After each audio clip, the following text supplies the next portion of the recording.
All right.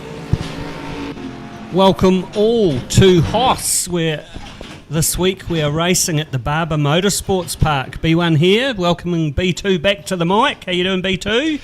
Yeah, not bad, mate. Couple of weeks off due to off for good behaviour. Yeah, work commitments and such. But, yeah, good to be back again on the mic. So we're at the Barber Motorsports Park, 3.8 kilometres, 11 corners. Did have a wee look on the interweb. I've done my own research. The outright lap record's a 1:06 for Padua Ward in a Dallara IndyCar, but cars we might be more familiar with are Formula 1600s, which is a Formula Ford with the Kent engine like we run in New Zealand, or in the States they also run some rogue Honda motor, apparently. They do 131s. And Mazda MX-5s and GT86s, so they are cars we are familiar with at the circuit here at levels as well. They're doing 137s. So in practice this week, testing the fastest once again on the top of the board after our anomaly last week. Alex Sprague is back in the top of the charts. He's done a 133.5 in testing. Andrew Bruce has done a 134.1. Billy Rowley. Oh, how you doing, Billy? We've had a bit of a play. Billy's done a 134.2, and Johnny Small, who was dominating the timing charts last week and giving Alex Sprague something to think about. He's been fourth fastest. He's a 134.2 as well. But we've got the qualifying underway for the Tier 2 drivers, and Dallas Redhead got a couple of purple sectors there, but the drivers will just be bringing their tyres into the operating window so they can put down some good times. There we've got a 154.4 just for the first lap while we're warming up our shoes. Yeah, and as always, a lap or two just to get some heat into the tyres, depending on the length of the circuit. And we'll be waiting to see what can Mr. Dylan Dalrymple do in that Brembo Falcon we can see there in shot. He's been the star driver for the Tier 2 drivers this season. More wins than you can shake a stick at. And he's just coming past the number 26 Gatorade machine there as they run down the straight. And Paul Lancaster normally pretty handy on cold tyres too, straight out of the box. Let's just see what sort of lap he can put down to begin with. Purple sector there for Dylan Dalrymple.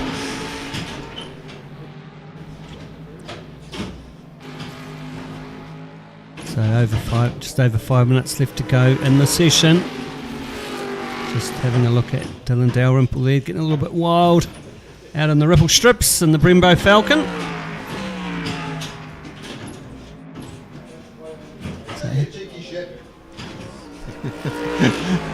Oh, some colourful language there out of one of the competitors. And we're only in quali. Only in quali. Another purple line there for Dylan. So let's just see what he can do in that last sector, whether he can put himself up the pointy end of the field. And he does that. 135, a couple of seconds ahead there of Dallas Redhead. So good first shot in anger there for Dylan Dalrymple in the Brembo Falcon. Let's see what he can do on a second hot lap. Over half of the qualifying session completed.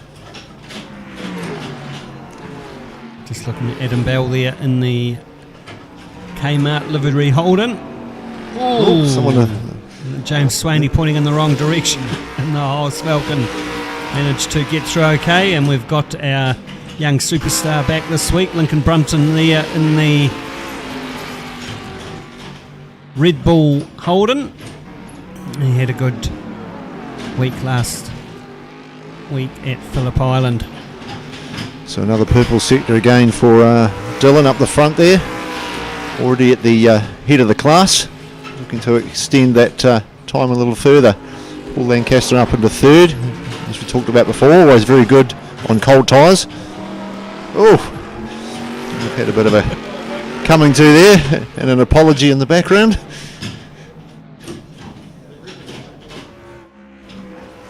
Yeah, Lincoln Brunton and Paul Lancaster getting intimately acquainted on the circuit there.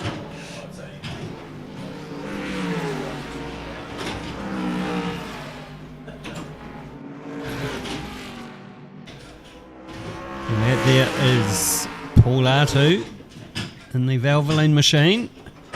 So currently fourth in the qualifying tables. Dylan Dalrymple, he's dropped his time down to a 1:35.1. We've got a 1:36.7 for Dallas Redhead. James Swaney in the HOSS machine. He's put in a 1:37.2 before he spun it round. Adam Bell just sneaks up there into fourth just now on a 1:38.45. Big drift there for Paul Lartu going through the cambered left-hand sweeper, but managed to hold on to it. So young Lincoln Brunton, what can he do in anger? There we go, Paul Lartu just gets out of the way, lets Lincoln through in the Red Bull Holden. Can Lincoln make his way up the grid?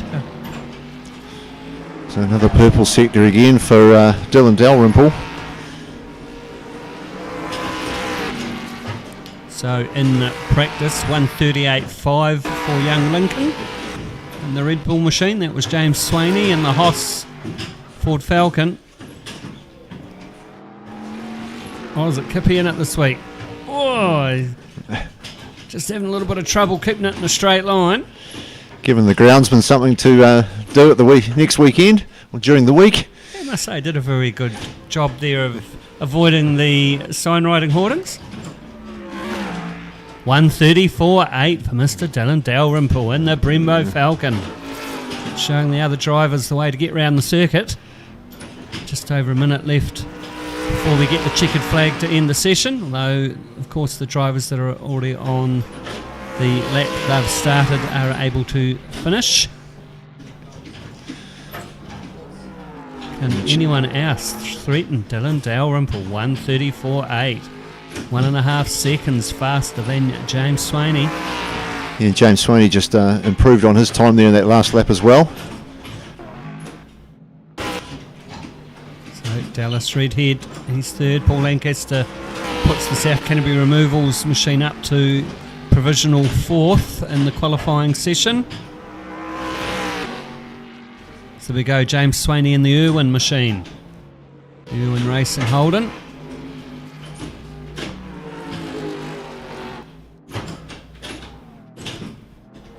A lot of cambered corners there, B2, isn't it? Yeah. Look around the circuit. Makes for some fairly quick cornering. Of course, we've got a endurance round this week to end our 8-round series.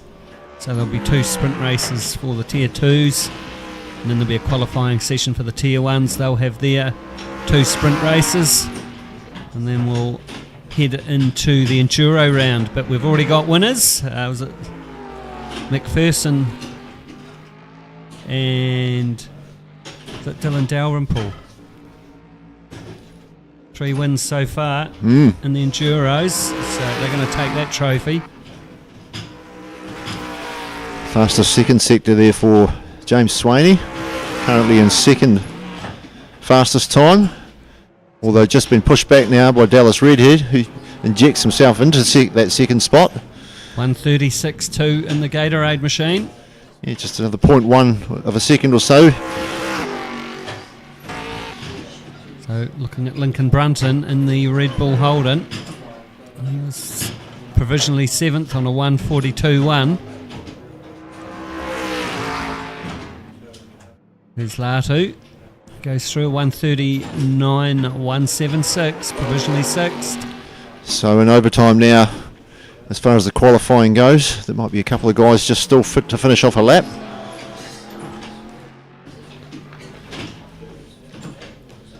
Some quite nice looking silverware sitting in front of us, Brendan. Yeah, someone's going to get their names on the HOSS trophies. Hamish just saying that they haven't yet had the recipients from last season put on, so he's going to be doubling the budget in this financial year for engraving.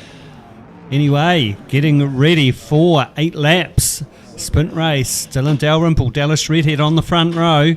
James Swaney, Paul Lancaster, then Adam Bell, Paul Artu, Lincoln Brunton, Nathan Kippenberger at the back of the field, just waiting for the red lights to come on. As we've mentioned before, they can't pop it into gear until the lights go out, and then we'll see who hooks it off the line. Well, not a bad start from P1. From everyone there. Don't think we'll have too much carnage going into this first set of corners. Everything's a bit slow, which, I stand corrected. Little off-road excursion there for the Gatorade entry. Of course, on cold tyres at the beginning of the race, so the Utes do move around a fair bit until they get their tyres into the operating window. But so that first set of corners fairly low speed. Brendan, we're normally used to a high-speed first corner where everything turns to custard. Dallas Redhead just moving the James Swaney to the outside of the circuit. A little bit of a nudge there. The driving standards adjudicators watching on. Does give them a little bit of leeway though on the first lap. So the Paul Lancaster running fourth on the South Canterbury Removals Falcon. He's the one that had the coming together with Lincoln Brunton in the 8-minute qualifying session. But running P4 on the road. Lincoln Brunton started at the back of the field. He's up to P6 in the Red Bull Holden. But it is pole sitter and the Tier 2 standout driver this season, Dylan Dalrymple, slowly easing away from the field in the Brembo Falcon. And we just saw Nathan Kippenberger in the background of that last shot there, all on his own, wipe off the track. So that is not going to help him in any way, shape or form. Yeah. Holding the flag, flying it high for the HOSS team. Anyway, through they go.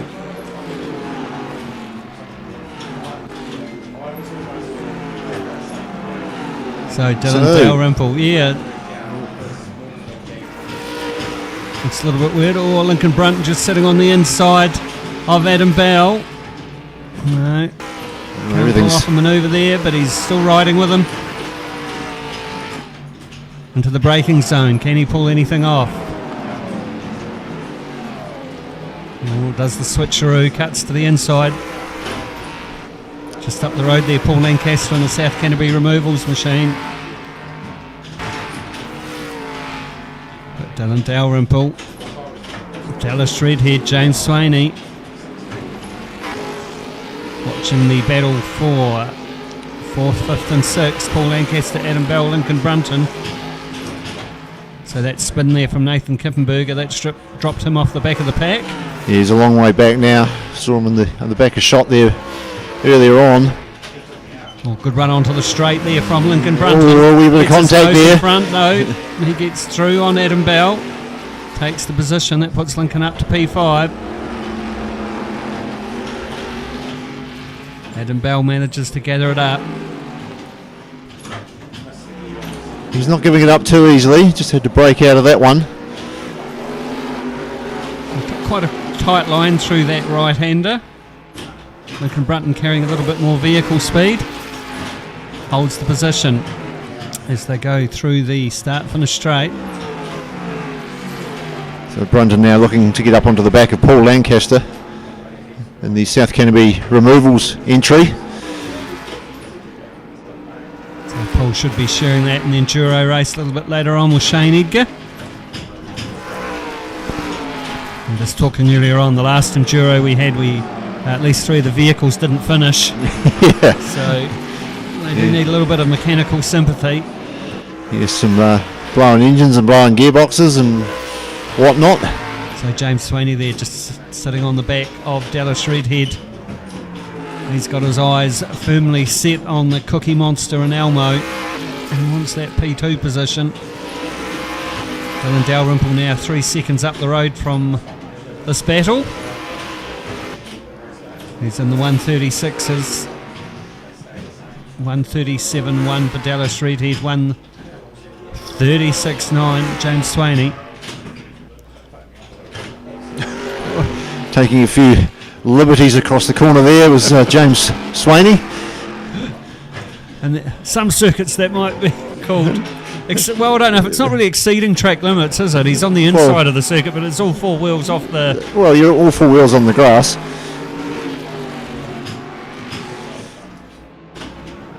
It's probably just pushing the envelope a little bit. Yeah, 1:35.2 now for Dylan Dalrymple.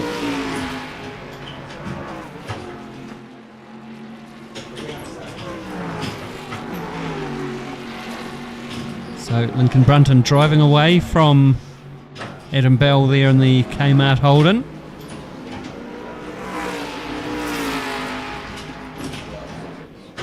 Dallas Redheads eased out a good 10 ute-lengths over the Irwin Racing Machine being piloted from James Swaney.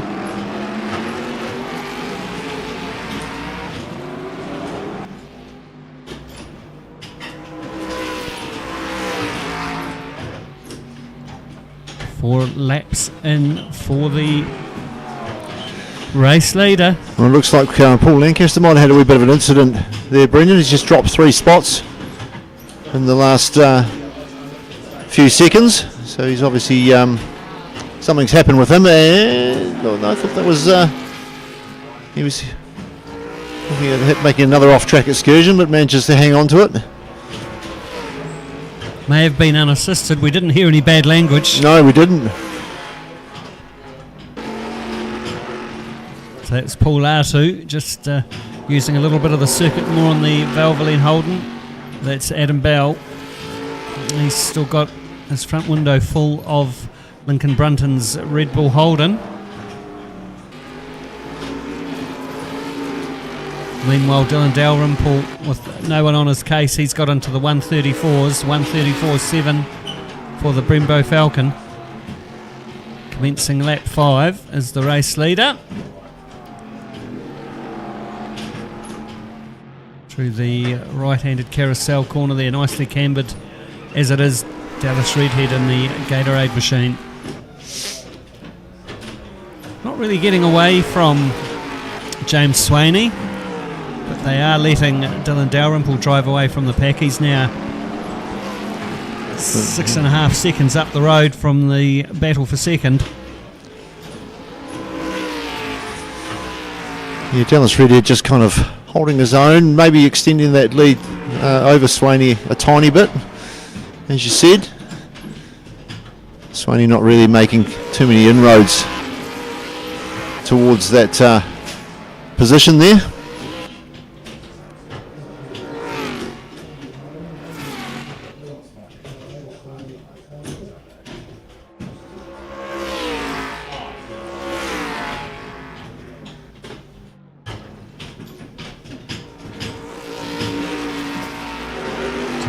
Riding those cambered corners, James Swaney in the Irwin Racing Holden. Just a nice profiled circuit, isn't it? It is. Just nice undulating landmass. Yeah, looks like it would be around it. Quite a lot of fun to drive that, I would think. A couple of wee rises and some hollows, and like you said earlier, some cambered corners.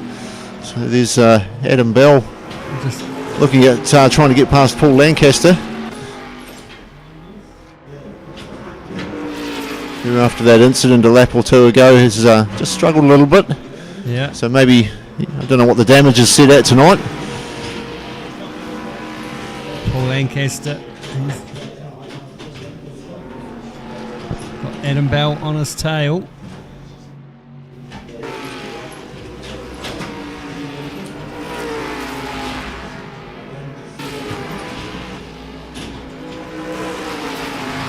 Adam looking left and right into the braking zone.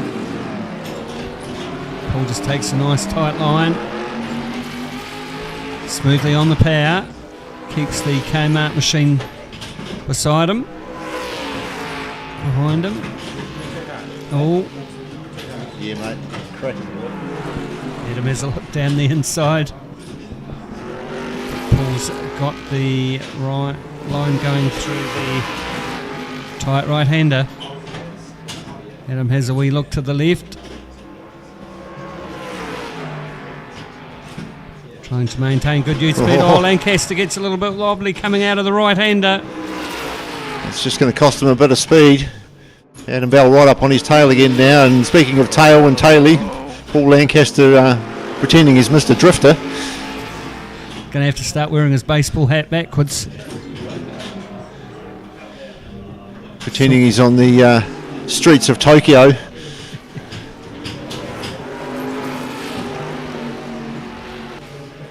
So up the road, 4 seconds is Paul Lato in P5. So lap 7 of 8 now. Not a lot of time left for anyone to be making any moves.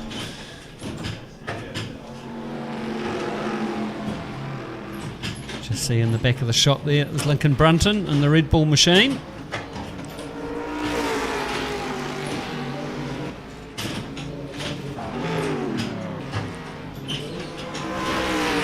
There's Lincoln Brunton doing a very fine job on his own in P4 in the Red Bull Holden. 1:36.7 on his last tour of the circuit. Super sub this week for Jimmy Carroll.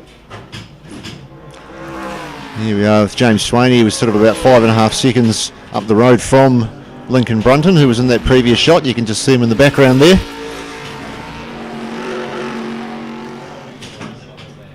And he's got Dallas Redhead just a couple of seconds up in front of him in the Gatorade entry. Cookie Monster and Elmo.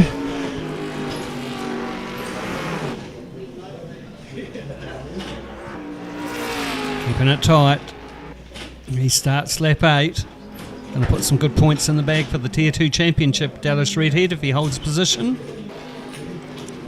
But the star once again is race leader Dylan Dalrymple. Doing a very fine job in the number 31 Brembo Falcon,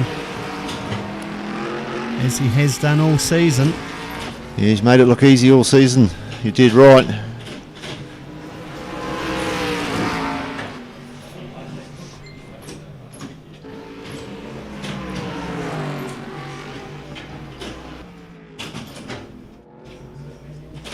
Just a nice soft touch on the controls, not letting the ute move around too much. Not overcooking his tyres. So here we are with Paul Lancaster, and I think that was they just lapped Nathan Kippenberger. Saw him in the HOSS entry there. So he's had a bit of a horror run tonight, unfortunate for him. After that spin in the first lap, looks like everything's just kind of gotten worse for him. He'll be happy just to chalk that one up as a write-off. At least it puts him on the front row. This is correct, yeah, did right. Well, maybe it's strategic. There we go. Checkered flag goes to Dylan Dalrymple. Dallas Redhead's going to take P2 in the Gatorade machine, number 26. James Sweeney goes through in the Irwin Racing Holden. It looks like Paul Lancaster's not dropped another spot there. I beg your pardon. Just drops back into 7th. Right on the back of young Lincoln Brunton. Lincoln's going to hold him out though. Take P4 in the Red Bull Holden. Latu goes through in the Valvoline machine. And that's P5.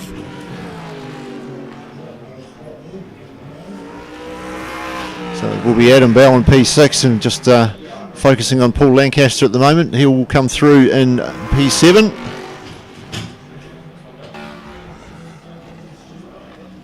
And Nathan Kippenberger will, as we said before, be a lap down. So, ready for them to grid up again. Reverse grid. So, not surprisingly, race win for Dylan Dalrymple on the Brembo machine. Looks like our driving standards adjudicators just having a little quick review. Oh, there's that incident for Paul Lancaster into the wall. Was there any contact there? I don't think there was. No. Master of his own destiny, yeah. So, Billy Rowley just having a little look there, but no penalty points to be awarded.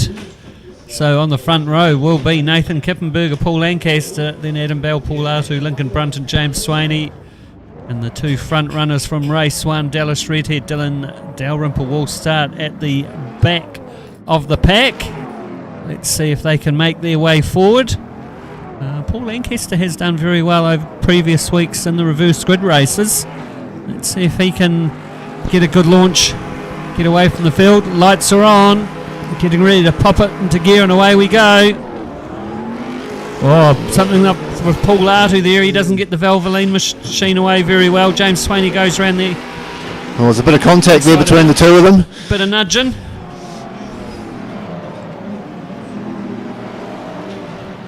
Well, Paul Lancaster just goes through on the inside of Nathan Kippenberger. Adam Bell follows him through. Well, we've got the Kmart entry into the wall there, keeping the groundskeeper busy yet again. So young Lincoln Brunton, he's made out like a bandit. He's up to P2 in the Red Bull machine. Paul Lancaster's going to lead the field. Oh, 3 wide. Oh, there's a little touch there. Dylan Dalrymple. Oh, and was that another touch as well? Was that Latu? I just didn't see who was turning sideways there. He managed to keep running. So Lincoln Brunton, Dallas Redhead having a drag race, is it? No, James Swaney in the Irwin machine. So James Swaney up to P2. So Lancaster 1, Swaney 2, Brunton 3. There goes Dallas Redhead in the Gatorade machine. He finished P2 in the first race for the Tier 2 drivers this evening. And points leader Dylan Dalrymple sitting in P6 in the Brembo Falcon. Paul Lancaster moving away from the field. He's got over a 2.5 lead over James Swaney in the Irwin Racing Holden. And once again, Nathan Kippenberger, the big loser out of all of that, and Paul Latu, 6 places and 4 places respectively. Puts them down at the back of the field. So you did mention earlier Paul Lancaster does very well on cold tyres. Yeah. So now's the moment to shine, try and get away from the pack as Dylan Dalrymple there's being held up by the Kmart machine of Adam Bell.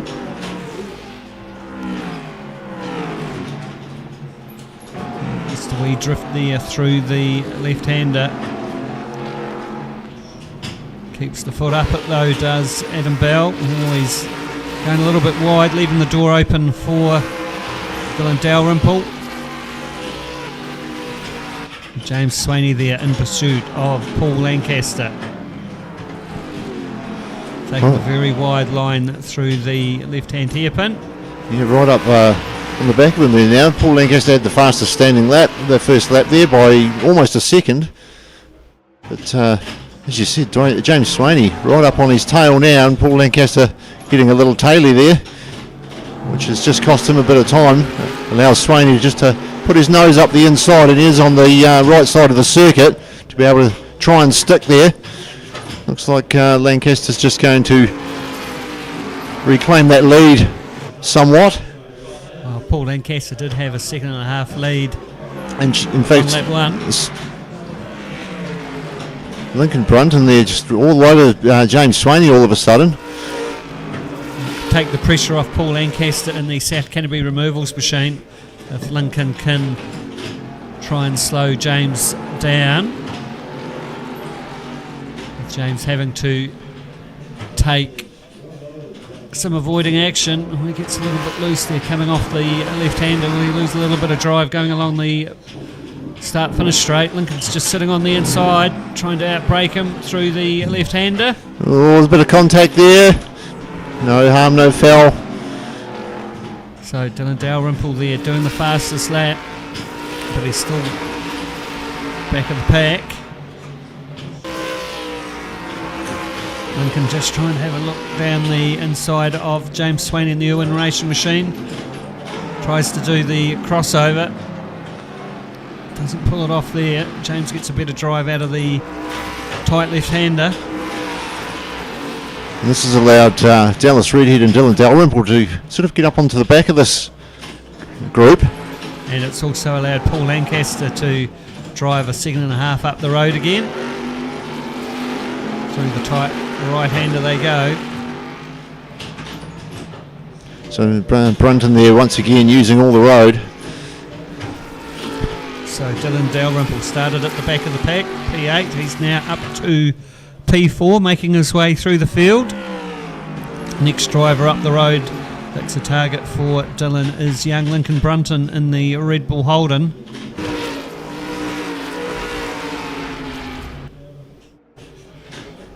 Can Lincoln hold under pressure?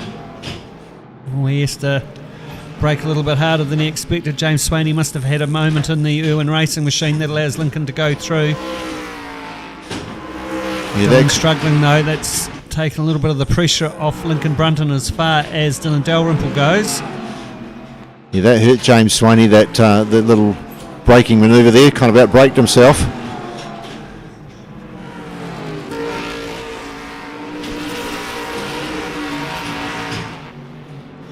So that's allowed Lincoln Brunton to make a little bit of a break in P2. Can he move up the road and get onto the back of the South Canterbury Removals Falcon? And we can just see Dallas Redhead running through the shot in the Gatorade machine. He got P2 in the first race this evening. Currently running in 5th position. Adam Bell 6th, Nathan Kippenberger. Oh, a little cry of anguish in the background there from James Swaney. A little bit off kilter there.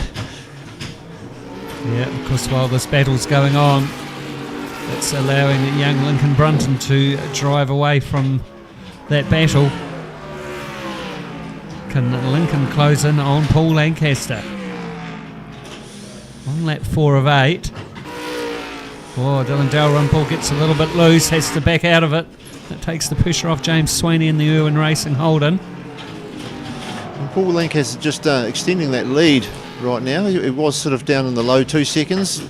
Seems to be hovering. Oh, hang on a minute. I've spoken too soon. Down to half a second. He must have just had a little moment there. That's allowed Lincoln Brunton to close the gap. Yeah, to be right up on his tail. So just a half a second in it now. I put the mockers on him. Right as I said it. Riding with young Lincoln Brunton, looking from the roof of the Red Bull Holden into the hard braking zone. Does he get it around the outside? A long way round there. Yeah. Here we go, down the straight they go. What can he pull off at the end of the straight? Get a little bit of a draft. He drops back a little bit from Paul Lancaster in the South Canterbury Removals machine. Still plenty of time for Lincoln Brunton. Still 3 laps or so to go. And Dylan Dalrymple hasn't managed to get past James Swaney. He's still sitting in 4th. Oh, and there's Lancaster into the wall. That's right, couldn't handle the pressure. And again, just to make sure all 4 corners are dinted. So that's first back to 5th for the South Canterbury Removals Falcon. Hopefully he can get rolling again. So, young Lincoln Brunton, we can't believe his luck. He inherits the lead, but puts James Swaney P2, promotes Dylan Dalrymple now up to 3rd from 8th. On lap 6 of 8th they are. Across the line they go. Can Lincoln Brunton hold on to it to the end in the Red Bull Holden? Let's wait and see. Just see Dallas Redhead there in the back of shot in the number 26 Gatorade machine. So let's just see whether Dylan Dalrymple can get up onto the back of James Swaney. He's still got a couple of laps to try and put some pressure on and maybe make a move. Drivers still reasonably close together, still opportunity there.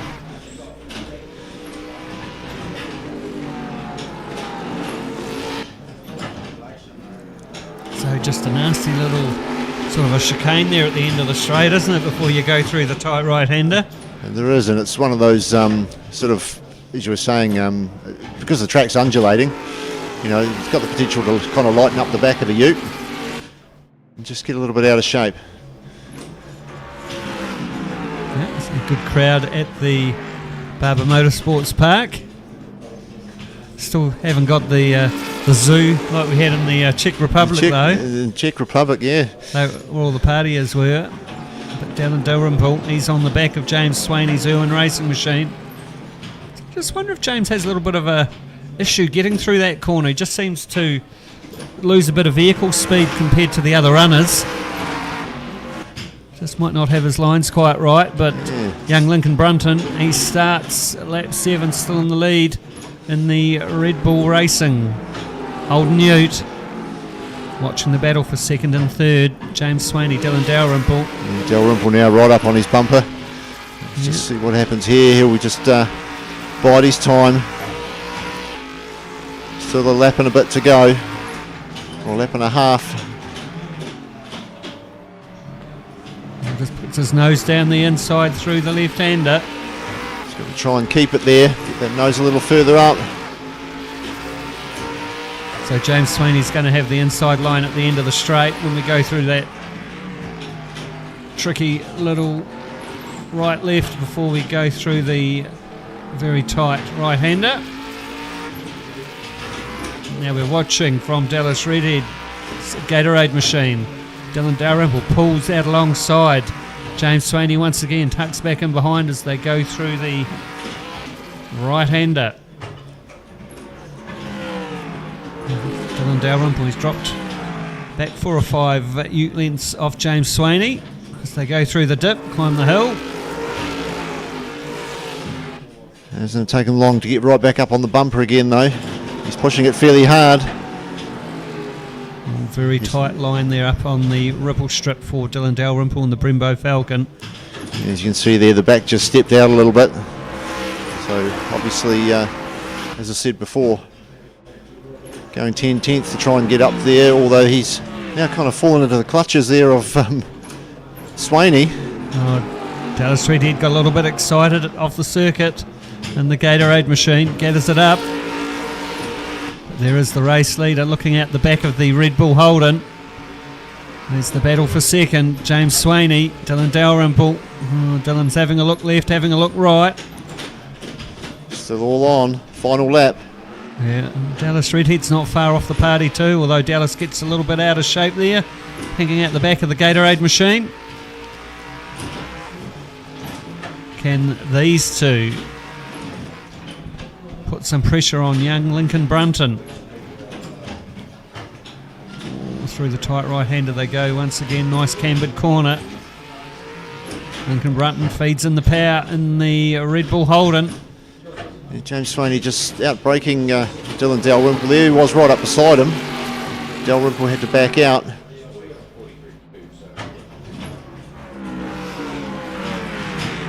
Well, Dylan doesn't need to take any risks.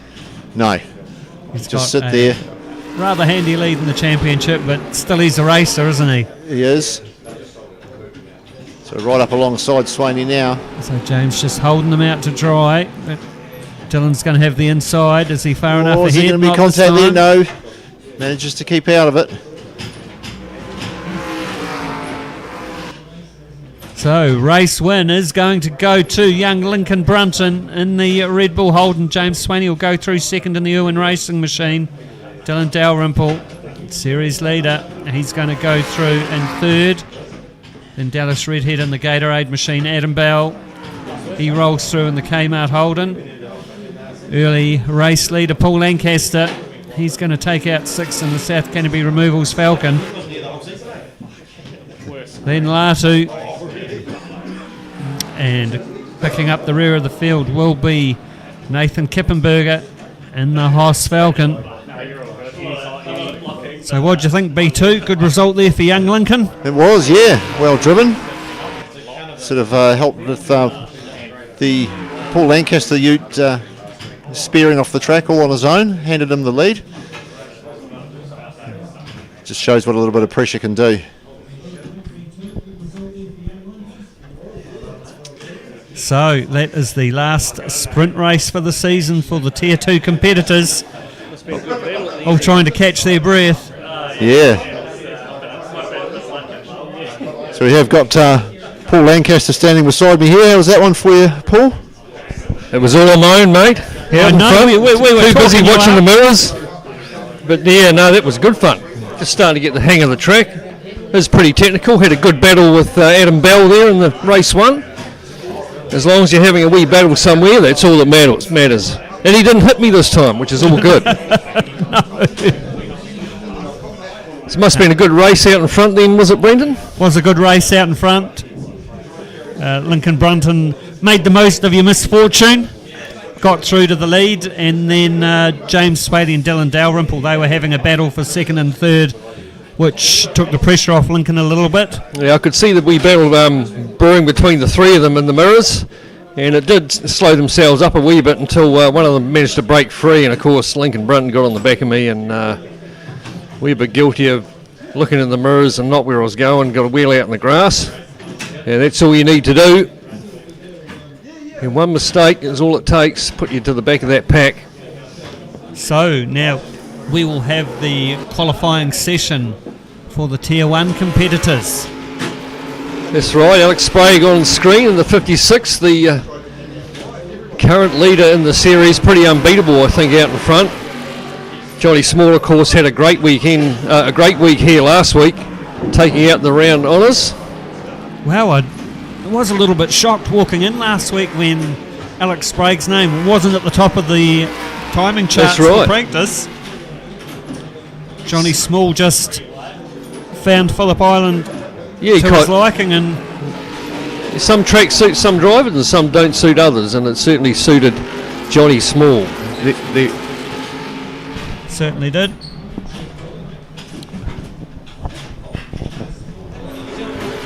Alright, so the drivers just getting their eye into the circuit, and then we'll start our 8-minute qualifying session. So Billy Rowley stepping in this week. He's done quite well too. Third fastest in the practice sessions over the week is Billy Rowley, who is our driving standards adjudicator. It's his flash new haircut, that's what it is. Well, you think it's the flash? It's obviously a lot more aerodynamic than the haircut he used to have. It's at least 2 seconds a lap, I reckon. 2 seconds a lap. Wonder if he gives himself a penalty though as the driving standards adjudicator if he gets up to any mischief. So Johnny Small posts the first time up there and fastest time at 1:46. Andrew Bruce and a 1:47, so he was already on the leaderboard up there in P2 at the moment. So Andrew Bruce has posted a 1:34 in practice. Of course, a standing lap this one, so just a warm-up lap really to get some heat into the tyres. And fastest lap of the week has been young Alex Sprague doing a 1:33.5 in that Milwaukee Falcon. Takes them a couple of laps though to get the tyres into the operating window, and then nearer the end of the session we should see the faster times go down. All right, Alex had 2 purple sectors just before that last lap, so he's got a purple sector up already. So look for him to post a pretty good time. Yes, I just want to have a wee chat to young Lincoln. Lincoln, good result, man. What did you think of that? Yeah, it was pretty good. Yeah, when you saw Paul Lancaster spin off of his own accord, I must say, there was no assistance from young Lincoln in the Red Bull machine. You took the most of that invitation and ran with it. So, he was coming. Yeah, it was good. I didn't have to have a battle with him, so I could get out front. So what do you think of the sim racing down here at HOSS? You enjoying it again? Yeah, it's pretty good. I wish I did the whole season. Yep. And you're looking forward to the enduro race later on tonight, 32 laps.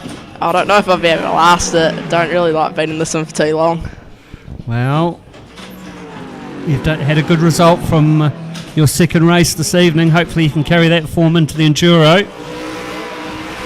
So now that the drivers are getting their tyres into the operating window, we can see that Alex Sprague's got 3 purples, 1:34.2. Johnny Small second fastest. He was the star last week, 1:34.50, sorry. 1:35.6 for Andrew Bruce. Yeah, so the Tier 1 guys, they get treated like royalty here. They get not a bad wee practice session before the qualifying, so the qualifying hasn't started as yet. No, a bit of a punt off there. Andrew Bruce getting into some trouble once again. All right, so now we are starting the 8-minute qualifying session proper. Hamish is just dialing it up for them. They should be able to turn the mix down a bit. That one's good. That one's quite good. Yeah, hold a long way away.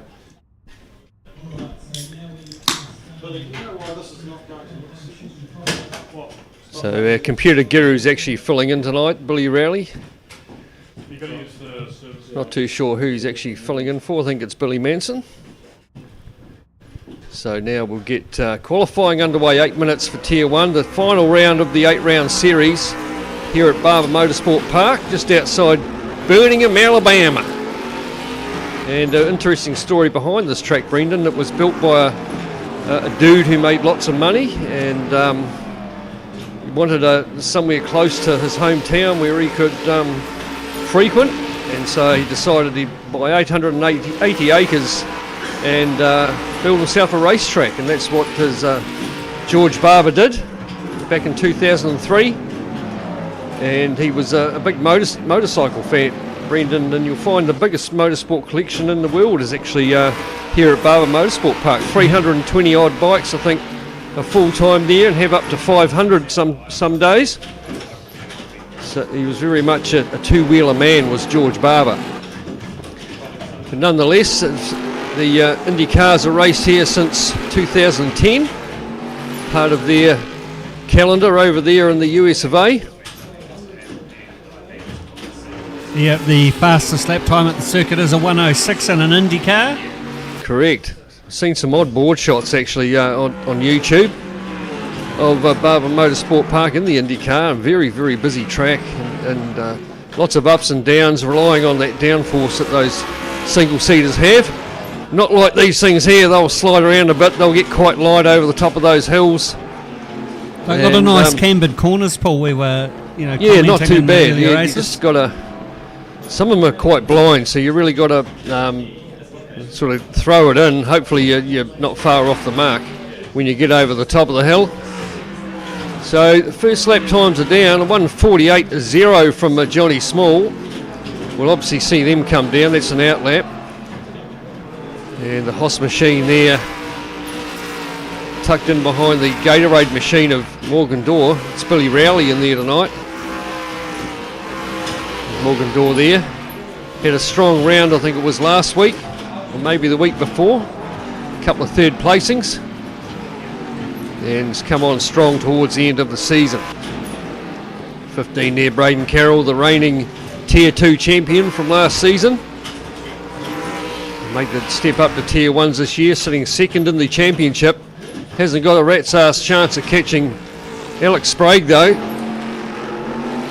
Alex had a pretty solid campaign once again, although last week, Brendan, as you were saying, Johnny Small took one out of the bag with a couple of race wins. He was there. a shining star that took a shine to Phillip Island. And took it to young Alex. No Billy Manson for the last couple of rounds. He's another one that's taken it to Alex Sprague throughout the competition. Getting a wee bit out of shape there. Billy Rowley getting a wee bit of body roll going on in there, and gets out into the grass. There he is, another super sub. Billy, part of the establishment here at HOSS, and filling in tonight. It is like a real car, isn't it? Once you go off into the grass, very hard to get go back off a little bit. Certainly is. So it takes a couple of corners to get you. After that spin I had, I'd cooked one of the left rear tyre, so I had to be really careful of it. It took a while to get it back into the green. It's normally if you do have a big spin, your tyres will gain a bit of colour, and once they get to that red, they get very, very slippery, but you can pull them back to green pretty quick. So 1:33.9 there, Paul, for young Alex. 33.9, yeah, look at that. 3 purple sectors. Got 7/10 of a second back to Johnny Small. He's got a bit of work to do there on a 34.7. Morgan Dorr, good effort from him, 36.1. And Shane Edgar, not bad either, 36.3. Still a couple of guys there to really set a lap time. Andrew Bruce, Billy Rowley and Braden Carroll hasn't posted the time at all. Billy Rowley gone purple in the first sector. Oh, sliding it around that corner. He would have lost a lot of time then. And Billy Rowley. So Alex Sprague, obviously the man to beat. 1:33.98. Still waiting for Braden Carroll to set a time. That's right, he's been one of the top 3 sort of quite consistently throughout the competition. And Andrew Bruce back there in 6th, got a wee bit of work to do. He's probably had the most consistent campaign throughout the the 7 previous rounds so far. I don't think he's taken out. He might have had a race win or 2, but he's been there or thereabouts around that 3rd, 4th placing most of the time. So Billy Rowley gone purple and a green, so it'll be interesting to see what he does next time through. Here goes McPherson. Andrew Bruce pops up to 3rd now, 34.6. Take a lot of curb in these things. There are a couple of those I found out in practice that you can't really step over the mark too much, you will get penalised. Tough wee corner this one, downhill 90 degree, 180 I should say. Then back up over the wee brow and down the hill. In this section here, very tricky, go from 5th gear down to 4th gear to 3rd. Straight line it through the right left hander, hard on the brakes, and down to 2nd. Throw her in just around the inside of that red stick there. And power on as you exit the corner. Another wee, this one here, this right hander here, if you don't get that one right, you will get a penalty on that one, so you can't really put 4 wheels up over the line there like you can on a couple of them. That one there is not bad.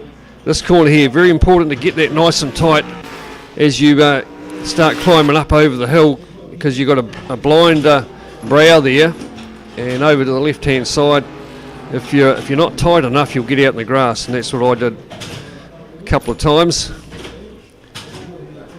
Once a couple of wheels get out there over the line, it's pretty hard to bring it back, especially when you're going downhill. So Alex Sprague, a 33.3, just about got to be one of the fastest laps we might have seen here. Well, he had done a 1:33.5 in practice, so it is faster than the practice times for Alex Sprague. 1:34.084 for Johnny Small. Johnny did have the fastest 3rd sector though, so if Alex can dial in the 3rd sector as well, might get that time down just a smidge further. Braden Carroll just jumps up to 4th place, putting Shane Edgar back to 5th on a 35.3. We should see him, perhaps if he's got, there was 45 seconds left to go. There's Edgar, he's had enough.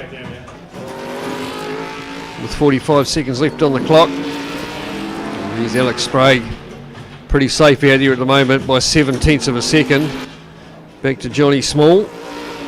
So last week Shane Edgar did step out of the ute a couple of times and didn't finish the race.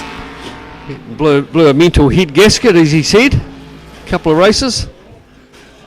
So hopefully that won't happen in the Enduro later this evening, Paul, when you're sharing the South Canterbury removals machine with him. There's Braden Carroll just having a spin too, so that's knackered his last lap. Disappearing out of shot. 4 seconds left on the clock, so this will be everyone's last time across the stripe. Here comes Johnny Small in the Irvine, number 18, from P2. What can he do? He hasn't gone any quicker through any of the sectors, so I think he'll start there on the 2nd. Here comes Rowley. He's gone yellow, so he hasn't done a very good time either, although he does jump up to 3rd. So 34.3, so it was, I'll take that back. It was actually a pretty good lap from Billy Rowley. Puts Andrew Bruce back down to 4th. And at the back there, Nick McPherson on a 1:36.3. So well spread out. 3 seconds between the 8 Utes. Oh, he's just having to lock up Billy Rowley once again. He's all over the place tonight. And we'll see how he goes in race trim. He's going to start from 3rd. So it's Sprague from Small on the front row, then Rowley and Bruce in the 2nd row. Braden Carroll, Shane Edgar, and Morgan Dorr and Nick McPherson starting off the rear as we wait for the start of the race 1 for the final round here at Barber Motorsport Park. 8 laps for the Tier 1s. Alex Sprague on pole. So just waiting on those lights. It can take for an eternity to come on. Of course, you've got to pluck that first gear as soon as the lights go out, so it's a bit of a reaction thing. Away they go. Pretty good start from everybody. Bit of sideways action there from Shane Edgar, but gets the power down as they head down towards the first corner. If we can pick it up somewhere. Here we go. Alex Sprague's going to lead from Johnny Small, and Billy Rowley tucked in there in 3rd place in the HOSS black and gold entry up over the hill. Tyres will still be cold, so you'll have to watch yourself, especially over those brows. And then down to this very heavy braking zone, down to about second gear, fifth down to about second. A couple of different lines you can take through there, but I don't mind taking that nice tight inside line as Edgar gets a wee bit out of shape trying to get the power down, tucked in behind Carroll and the Kmart Ute on the run up the hill to the first of the chicanes. Very tricky wee section here. Up and down the hill, down to second gear, and then you're halfway around that corner and you're starting to feather that throttle to get a good run up here. Fourth, hit fifth gear just before the chicane. Use as much as you can without getting pinged. Obviously, take a lot of curb on that exit to keep the speed going on, and then come over right as you come down to this next section. Here's Edgar all over the back of Carroll, who's all over the back of Bruce. Up over the top, and tyres will still be pretty cool. As we just have a look on the screens of some of these simulators, just starting to see a wee green tinge coming up now, so not quite optimum temperature just yet, but getting there as Carroll's coming under pressure from Shane Edgar and the South Canterbury Removals Ute down the start-finish line to reel off lap number 1. And what have we got there is as the numbers go through. Yeah, then it rolls and then it corrects. So there goes still Alex Sprague from Johnny Small and Billy Rowley. Andrew Bruce got up to 4th. There's Johnny Small there. Got Rowley all over the back of him. Rowley, an accomplished sim racer. Hasn't done any track racing at all, but pretty handy in a simulator as they hit back up the hill. Heavy braking zone, 5th down to about 3rd. Down the hill, down to 2nd, around the hairpin here, and start feeding her on. Run her out wide. So it's Sprague by around about a second from Small. He's definitely not walking away with it. Rowley's keeping Small on us. They head up the hill, taking plenty of curb there was Johnny Small. Come up to the next left, right, over the top of the hill combination. Rowley a lot later on the brakes there, but lost a bit of time coming up over the top of that hill. Yeah, that's taken the pressure off Johnny Small a little bit in the Irwin racing machine. Oh, getting a wee bit out of shape there, Rowley. On board with him as he comes down the front straight. We'll turn the sound up and have a bit of a listen to this for a minute.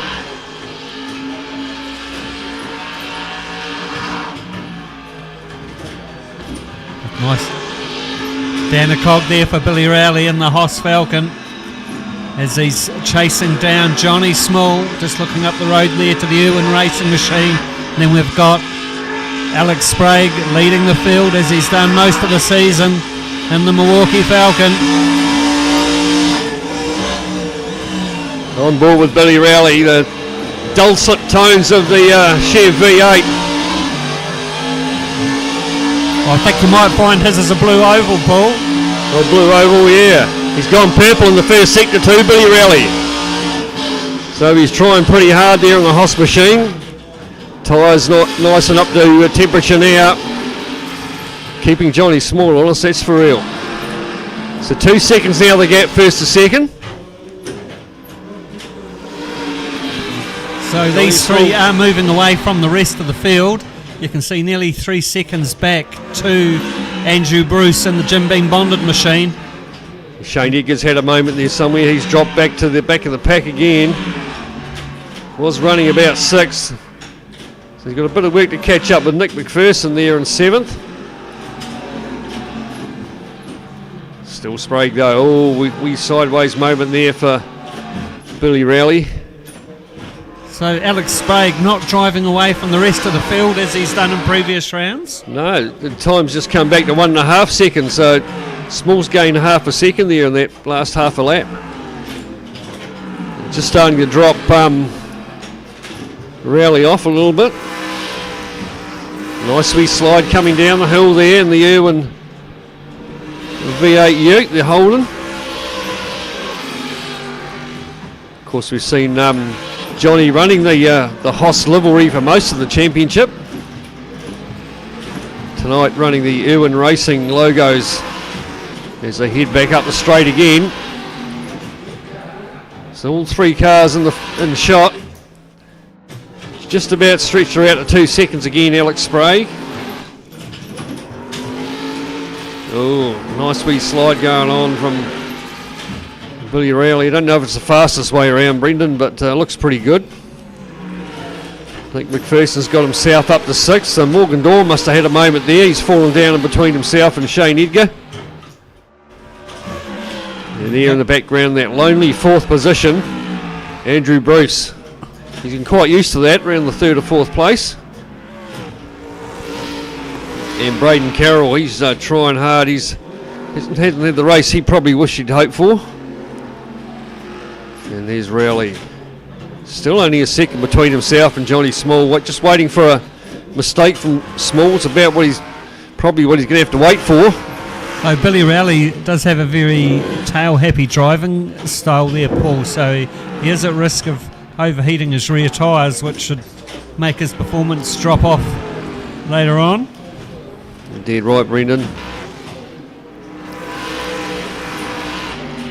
There he is. He's dropped down to the old timing screen. Just wait for that to sort of correct itself. Still Alex Sprague from Johnny Small. There it is. Rowley still hanging on to that 3rd. Andrew Bruce. Braden Carroll. Nick McPherson. Morgan Dorr at the back. It's Shane Edgar. Long way back. So let's see here, Rowley looking racy. He's probably the closest he's been for a while there on Johnny Small. Back up the hill they go. 4th gear, probably pick 5th just before you go through this chicane. Keep the foot up it. And head up the hill. So now these two are getting a little bit scrappy. That has taken the pressure off Alex Sprague. He did a 1:33 on the previous pass where Johnny Small, Billy Rowley were in the 1:34s. He's got a 1.5 that last lap he has. That's out to 3 seconds now, 3.5. There's the young Alex. Well, these two scrap it out. Braden Carroll there in the Kmart machine back in 5th place. So this is where the battle's at though, between these two.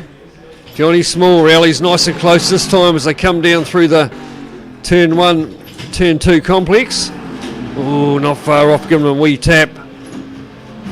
Certainly been filling the mirrors up of the Irwin Holden on board with Johnny Small up over the wee rise. Might actually be a bad shot that. We go on board with Rowley, will be pretty good. He's having a wee dive up the inside under brakes. Billy Rowley, can he keep it together? Doesn't look like it. And Johnny Small's done the old undercut and got him back. But he had a dive though. And that'll play tricks on Johnny Small's mind. You'll know that he's not afraid to have a bit of a dive at him. Through the downhill right-hander, back up the hill. You see Sprague there, he's out to just about 4 seconds now. Back to this battle, here's on board with Johnny Small. You just see how uphill it is here. You're really climbing up the hill. You can go down to about 4th here, look for that red flag there, and then take as much concrete on the inside there as you can, because you'll see like that, he gets out on the grass. And that's because he was a wee bit wide there on that first little apex. So he managed to keep it together, but he's lost a bit of time back to Rowley. He's looking pretty racy in the rear vision mirror. Here he is in the background. So they come down to complete the 6th lap, 2 to go for these two. Just a couple of tenths of a second between them, down through turn 1. Bit of a stab on the gas. And down the 3rd. Ride the corner around, you can see the apex, and away you go again. Up and over this wee brow here, she gets very light. You'll see a lot of them just get a wee bit unstable there as they come over the top. And what can Rowley do this time? He's not close enough. And it's Small, just holds that middle of the track sort of line. And still holds them a couple of ute lengths back to Billy Rowley. Sprague now out to 5 seconds out in front. Last lap of 33.9 for him. These two are in the 35s. So definitely holding themselves up. But it'll be bragging rights. Of course, Billy Rowley not really in the championship hunt.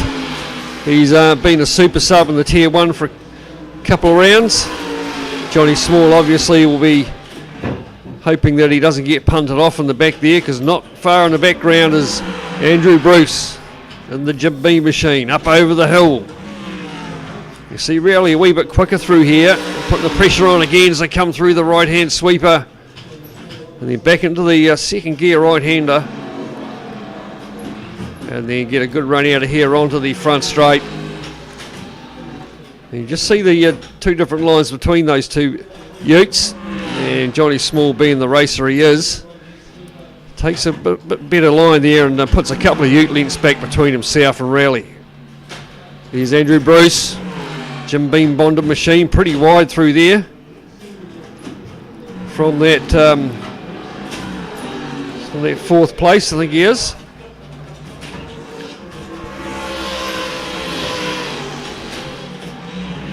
So Rowley just starting to drop back off Johnny Small. He might have done all he can do, Brendan, with those tyres. Might be a matter of just nursing them. Although looking at the screen, he's still got 4 green ones there, so he hasn't cooked anything as yet. So he's dropped back about 4 car lengths, Paul, so he's got to close the gap first before he thinks about getting past Johnny Small, and he's not going to be an easy man to get by in the Irwin Racing Holden.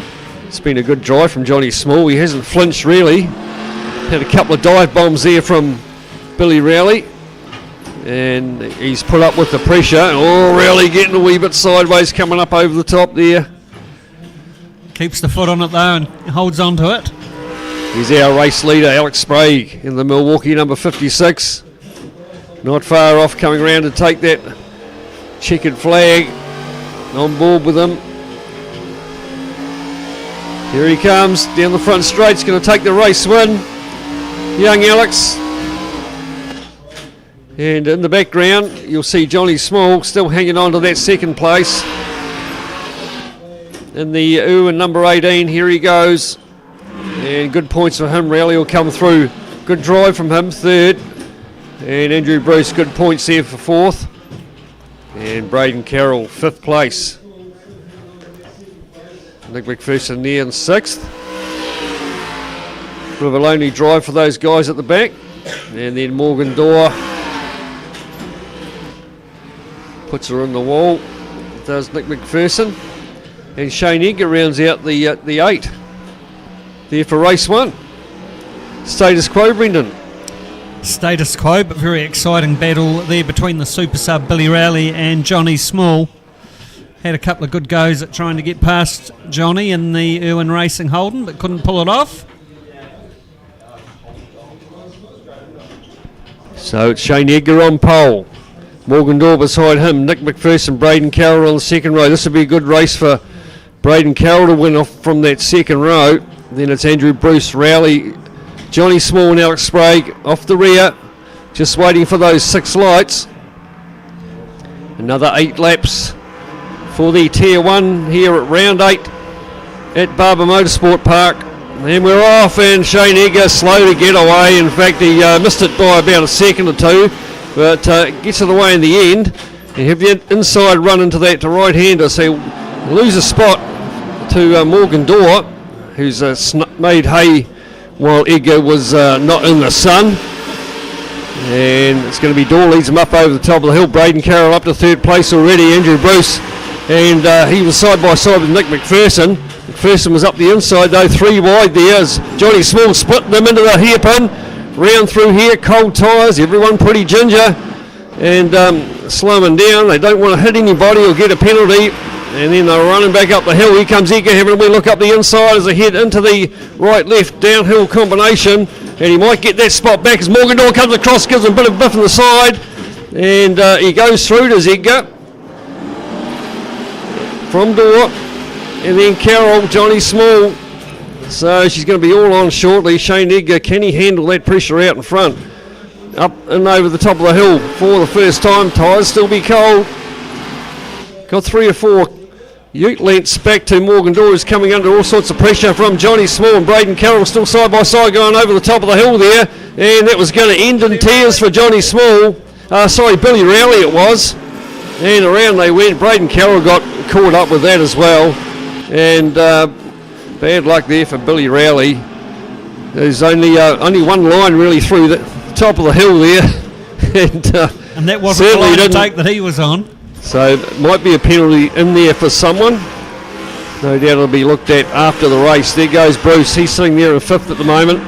So got a wee bit of work to do. Bit of a gap between himself and Johnny Small in the Irwin number 18. So it's fallen a long way back there. Andrew Bruce. So the man out in front. Still Morgan Dorr. Shane Edgar, I should say. There's Bruce in 5th. He's got Johnny Small all over the back of him.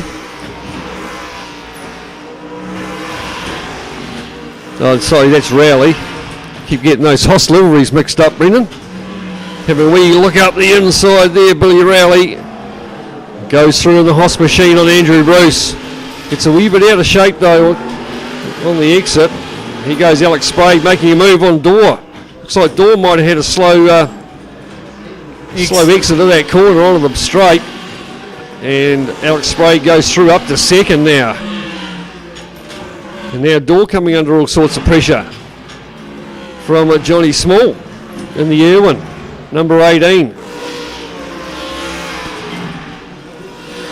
So Shane Edgar, he's out to 3 seconds back to Alex Sprague. I don't think it'll stay that way for very long. There's Morgan Dorr coming under some pressure here from Johnny Small, who thought about having a wee dive up the inside there, and then Morgan Dorr come across the front and to close the corner up on him. And luckily there wasn't a touch. Down the back straight they go again. It's still Shane Edgar from Alex Sprague. The old times all around the place a wee bit. Got Braden Carroll showing as our leader, but I don't think it's Braden Carroll. There he is there in 4th. Still Shane Edgar from Sprague. Morgan Dorr still hanging on over Johnny Small. Then Billy Rowley. Andrew Bruce, Nick McPherson, Braden Carroll now at the rear. A good battle going on here for 3rd, 4th and 5th. And very shortly for 1st. Down into the downhill right-hander. Get a good run up the straight there. There goes Carroll at the back. So he's had a moment somewhere, Braden Carroll. He was up the pointy end of the field. And now running at the rear in 8th place. So not the best of evenings tonight for Braden Carroll. There's Morgan Dorr. What can Johnny Small do from the back there? He's in a bit of a sandwich. He's got a couple of Muppets in front of him, and he's got another Muppet tucked in behind him. There's a Muppet show all around. You're going to have another wee dive up the inside here. Is he going to make it stick this time? Rowley's going to make hay too, while Morgan Dorr's been held out to dry, and Morgan Dorr down a couple of spots. So good passing move there from Johnny Small. Billy Rowley snuck through as well. Here goes Andrew Bruce. He wants a bit of the old Morgan Dorr party as well. So there's our race. Well, we've got a new race leader now by the looks of it. Alex Sprague's got through on Shane Edgar, which is probably a good thing for Shane to do, is to lead him past and perhaps follow him, but now he's getting gobbled up by the rest of Morgan Dorr. Puts the power down too early, around he goes there, and so does Braden Carroll, goes out in sympathy, and lucky he didn't catch Nick McPherson on the way through. So Braden Carroll, well, there'll be a few F-bombs coming from over behind the shoulder, no doubt. A 5th and an 8th if he stays where he is. Not the best of rounds for Braden Carroll.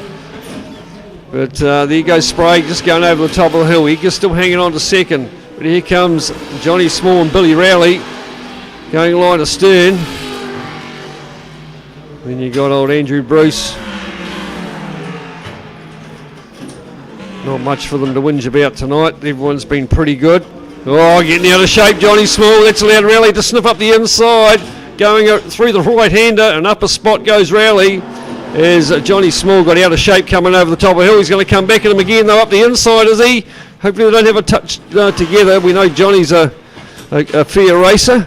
And he could have kept it up there then and given him a bit of a nudge, but pulled out of it at the last minute. These two still not far away from getting on the back of Shane Edgar. And these South Canterbury removals, Ute. Driving a reasonably good race at the moment, though, Shane Edgar, but they want to go putting the mockers on him. He's had a few 8th placings in the last couple of rounds. Sure, he doesn't want another one as he's getting hunted down now by Billy Rowley. He's sitting there in that 3rd spot. Here goes Rowley.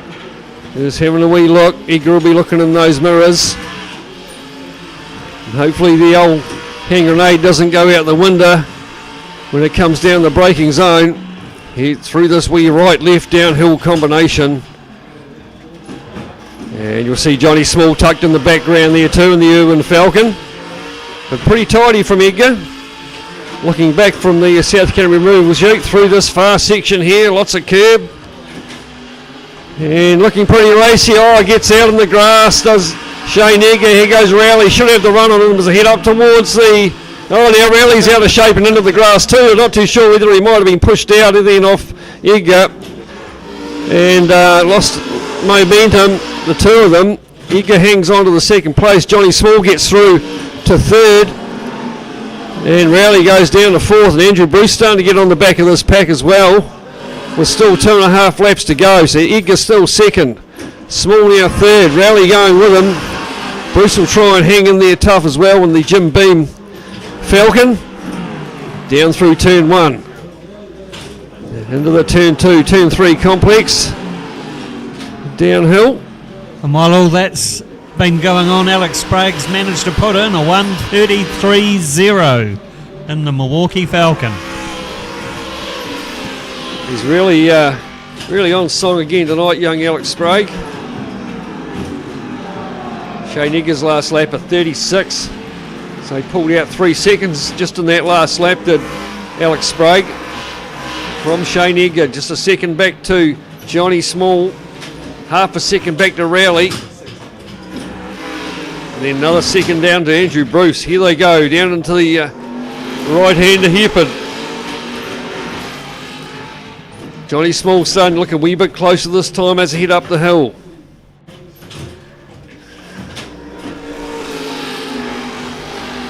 Using every section of the track there, Johnny Small.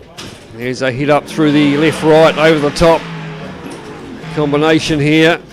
Edgar still hanging in there. And Johnny Small, what can he do? He might try and sneak up the inside here, force Edgar wide as they come round into the right-handed corner. Edgar will try and keep that inside line going into the front straight. He's going to lose a couple of spots here because here comes Rowley. He's got a good run too. Edgar's going to go from 2nd down to 4th as Rowley goes steaming on through like the steamboat he is. And Shane Edgar back down to 4th.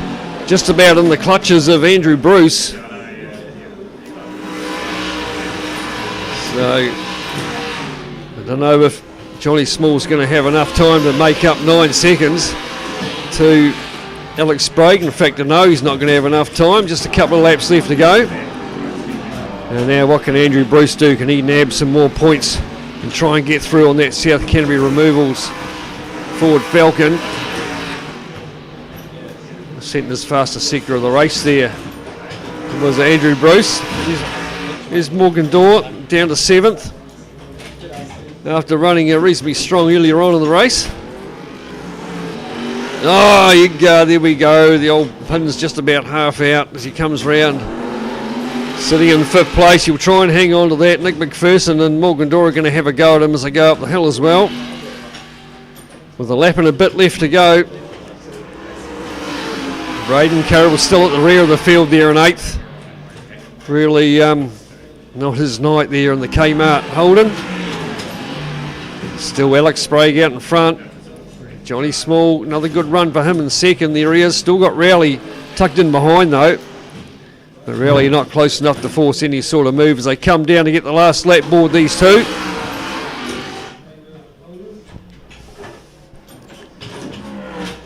There goes our race leader, Alex Sprague, doing it easy as. Down one of the straights. There's 2 or 3 straights here on this track at Barber Motorsport Park. And up over the top of the hill, he goes Braden Carroll from that 8th place.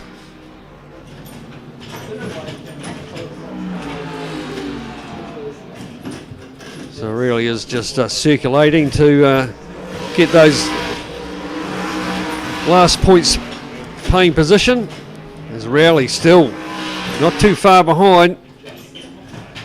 We've seen him close up through this section here, but like I say, he's going to have to really wait for Johnny Small to make a mistake to get through. We've seen Johnny make one mistake, which allowed Billy through, and then Johnny got back again. Up through the very fast chicane. Leader can't be far away from going across the line. Here he is, coming round the second to last corner. And then through the wee lefty and onto the front straight, will come down and take his second race win of the night. Alex Sprague goes purple in the second sector, just to let everybody know he's not mucking around. And comes through and take the race win. He goes second and third place. Billy really had a wee look up the inside, gets out to the grass. And is that going to allow Andrew Bruce to come through? No, it's not. It's still had enough time. Johnny Small come through for second. Rowley, who had a dive on the last corner, will come through for third. And then it will be Andrew Bruce will take that 4th place. Nick McPherson, Morgan Dorr, Shane Edgar and Braden Carroll. There's Braden Carroll coming through here. So great stuff there once again from young Alex Sprague, Brendan. He certainly showed the other drivers how it was done, but all the entertainment for those 2 races really was Billy Rowley, Johnny Small, very evenly matched on the track. It certainly was. No, Billy had a couple of good dives there, but Johnny's had to defend for a couple of races, done a pretty good job, but hasn't really cracked under any sort of pressure. And takes out that 2nd place in the end. Andrew Bruce hanging on for 4th. And Braden Carroll, all sorts of troubles at the rear there. So, good stuff. So we'll take a short break. We'll be back shortly with the Tier 2 endurance race. Tier 2 and Tier 1 combined endurance race. 32 laps, I think it is. And no doubt it's a mix-up of who starts the race first, whether it's Tier 1 driver or Tier 2. That'll be discussed between the teams. And see where we go from there. So we'll take a short break. We'll be back shortly.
So just to change things up a bit this evening, for the Enduro round, qualifying will be a top 8 hot lap shootout. So currently we've got Nathan Kippenberger in the HOSS machine on his warm-up lap. He will get 1 lap to post a time. They're going in the order of 8th position for the Tier 1 drivers through to the 1st position for the Tier 1 drivers. So 1 warm-up lap, 1 hot lap, and of course while they're on their cool-down lap they'll need to stay out of the way of the next vehicle coming through for its hot lap. When they have the driver changeover, they are not able to take new tyres, but the second driver in the Enduro does have the option of a second pit stop to fit new shoes. After 8 laps, the tyres were 25% worn.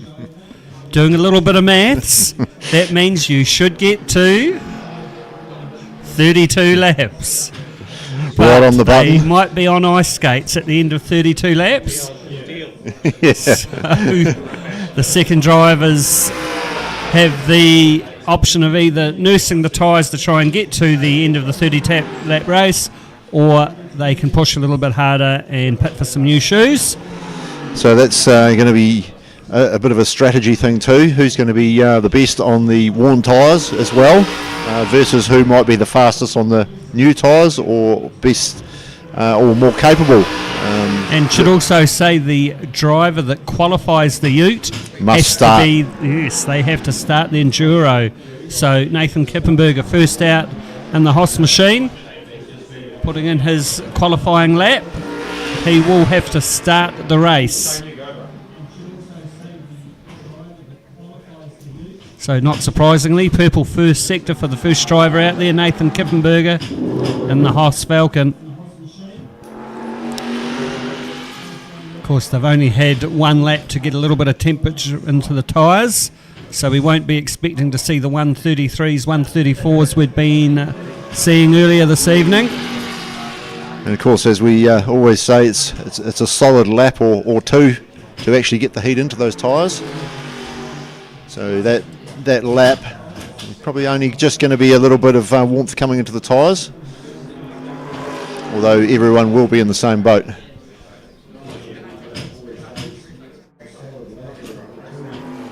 Reasonably clean lap so far for Nathan Kippenberger in the HOSS Falcon.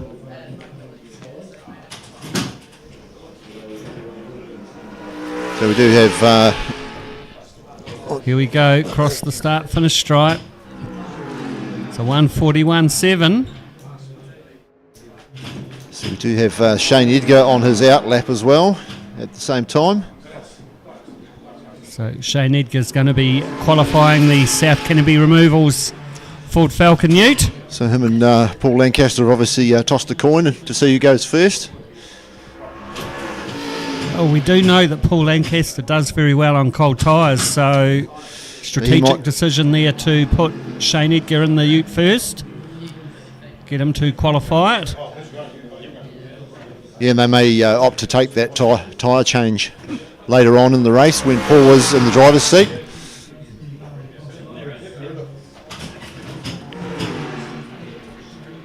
So away goes Shane Edgar on his hot lap.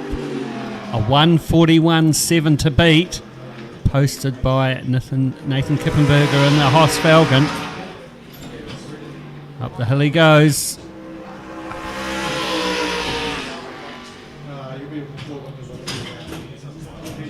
So, even if their qualifying session isn't the best, it is still 32 laps. So it's not the end of the world if you don't put it on the front row, but they're all racing drivers, they like the bragging rights. Yeah, that's right.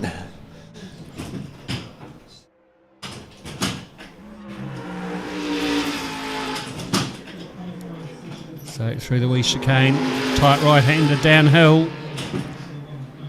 And short straight, start climbing again. So not Another left-right combination, all just getting a little bit squirry there as Shane Edgar in the South Canterbury Removals Falcon. So not being a driver, I suspect this track's probably steeper than it looks, Brendan. Sorry guys, I had us in a practice session. We're going to have to do it all again.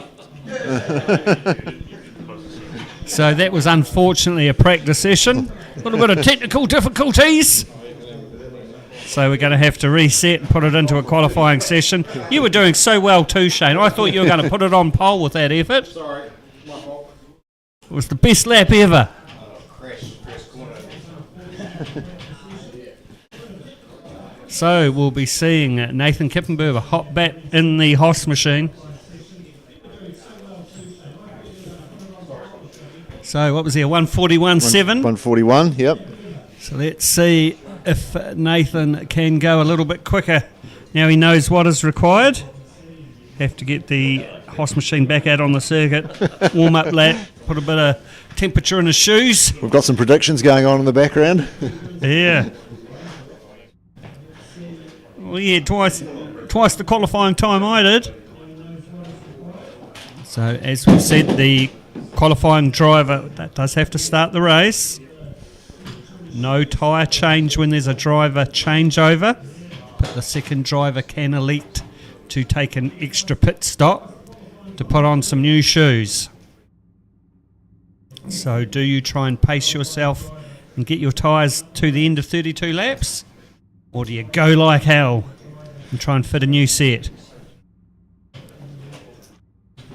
So Nathan Kippenberger just taking the HOSS machine out onto the circuit on his warm-up lap. Just try and bring the tyres up to temperature as best he can in 3.8 kilometres of the Barber Motorsport Park. Just got that Falcon sounding very strong. Well, the whole tyre strategy is a bit of a tough one, Brendan, because you don't really know what the pit stop time is. If you had an idea of what that might be, then you could possibly calculate it. Oh, look at that! And he's it's only an outlap, so that's right. It's an outlap, so he's okay. Some warmth back into those tyres. So it was a 141.7 his first shot. Let's see if Nathan can do any better at his second go. Down the straight he goes. Then they've got the little chicane into the tight downhill right-hander. Turns it in. Still got to try and bring those tyres up into the operation temperature range. Still 4 blue tyres looking on the screen for Nathan Kippenberger and the HOSS Falcon.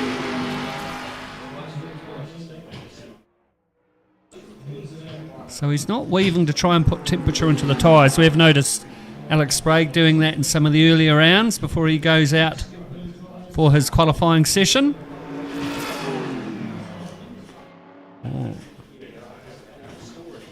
Just losing a bit of momentum there. There's Nathan Kippenberger.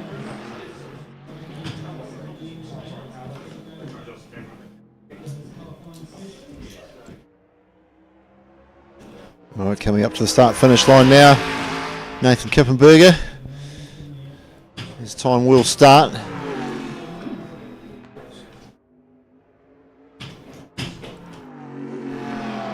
So, what can Nathan Kippenberger do with his second shot at the clock? 141.7 to beat for his first effort.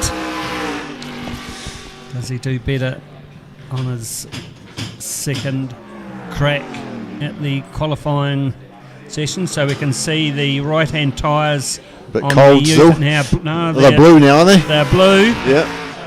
Front left starting to become blue, so it's getting into the temperature window. Down the straight he goes, got the little chicane. Then through the tight right-hander downhill. Just the camber drops away there.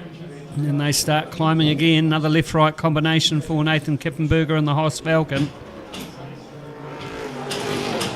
Just riding the curbs, all getting a little bit loose. Keeps his foot in it though. Down the straight he goes. Oh, off the circuit. So that's going to hurt his times up a little bit.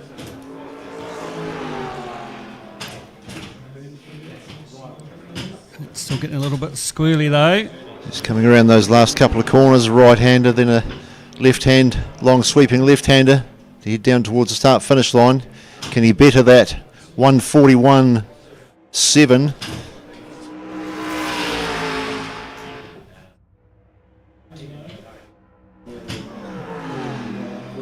1:41.9, so right on par with where he was before. Not too much difference there, 0.2 of a second. So now it's Shane Edgar in the Shane Edgar Paul Lancaster South Canterbury Removals Falcon. He's now on his warm-up lap as we watch Nathan Kippenberger slow down.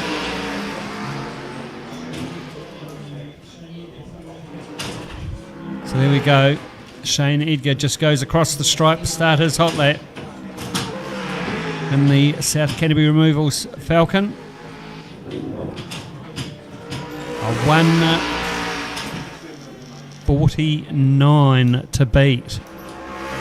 How good is Shane Edgar on cold tyres in the South Canterbury Removals machine? We will wait and see. Pulls it up through the 180-degree left-hand hairpin.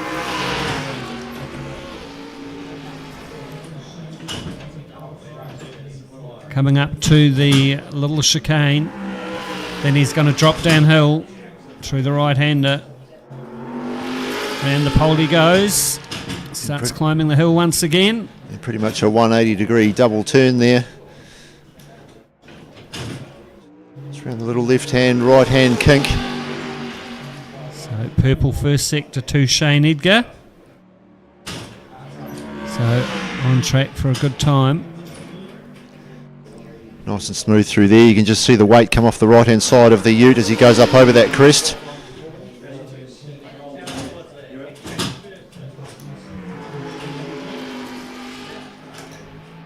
A purple second sector as well for Shane Edgar.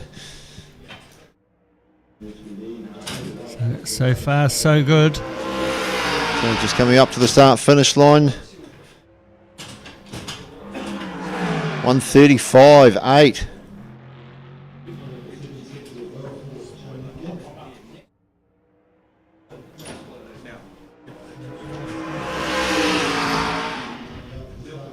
Okay. Now we've got the Johnny Small James Swaney machine, the Irwin That's James Swaney in the seat. Racing Holden. James Swaney going to qualify. He's got a 1:35.8 to beat. Very good time there from Shane Edgar in the South Canterbury Removals machine. Oh, he's still looking a bit sour-faced about it though, is Shane Edgar. Well, I don't know. Before he started, he was sort of not that confident, but he's busted out a pretty good one. I'd take a 1:35 on cold tyres any day.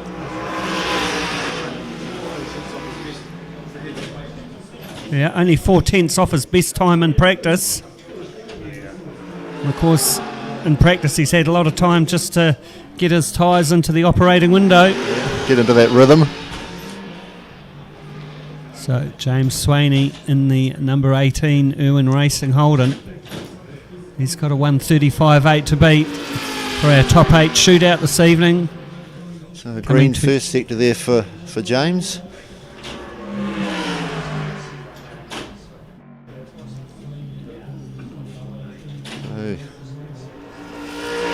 And a green second sector as well.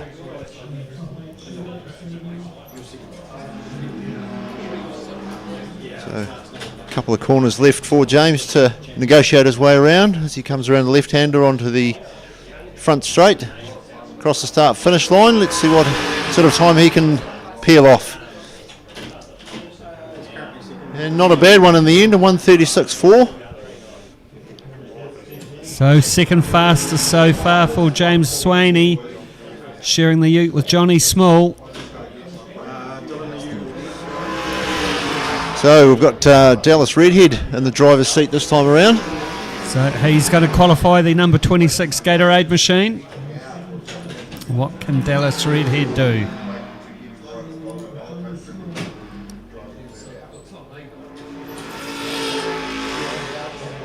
So Shane Edgar fastest in each sector for his 1:35.8.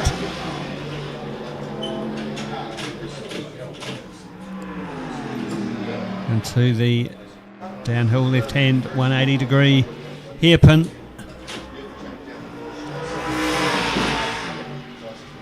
Goes Dallas Redhead. Green first sector there for Dallas. So through the wee chicane, then he's got the tight downhill right-hander, starts climbing once again, then he's got another left and right at the Barber Motorsports Park. 3.8 kilometres of fun.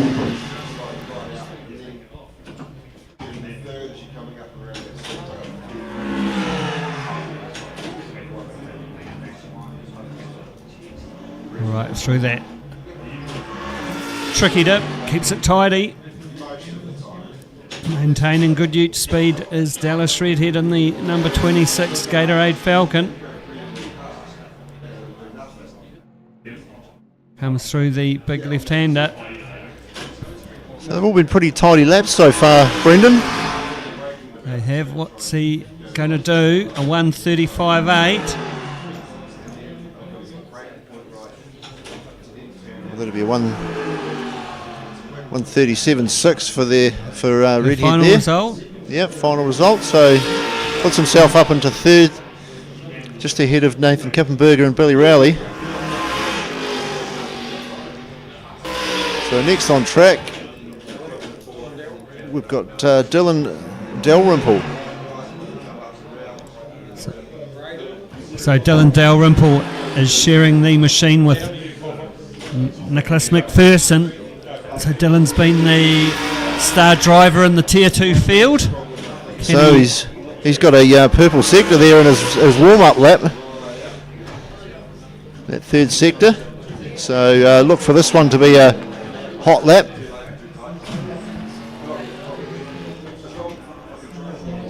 What can he get out of the Brembo Falcon this evening for the top 8 shootout for our 32-lap enduro round? And there we go, purple sector first up for Dylan.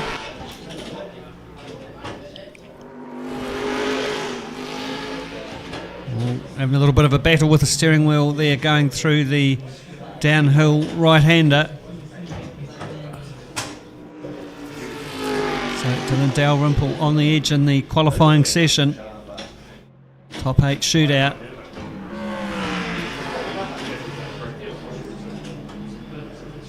Carries good ute speed.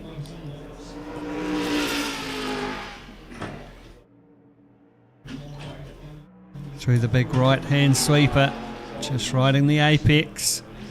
Gets a little bit loose there in the Brembo Falcon. Brings it through the left-hander onto the front straight. What's he going to cross the stripe? 2 purple so far, 3 purples. Puts himself up the top. It's a 1:35 or 1:66 for Dylan Dalrymple, sharing the ute with Nick McPherson. Currently provisional pole for the number 31 Brembo Falcon.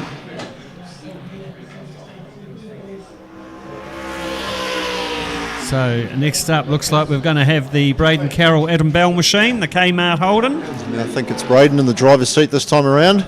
Okay, so Braden Carroll qualifying that machine.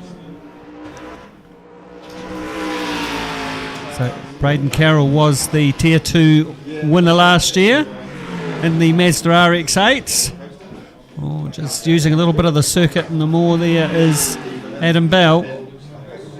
Sorry, Braden Carroll behind the wheel of the number 15 Kmart machine. Still getting a little bit loose. Just not making the most of his opportunities on the cooler tyres.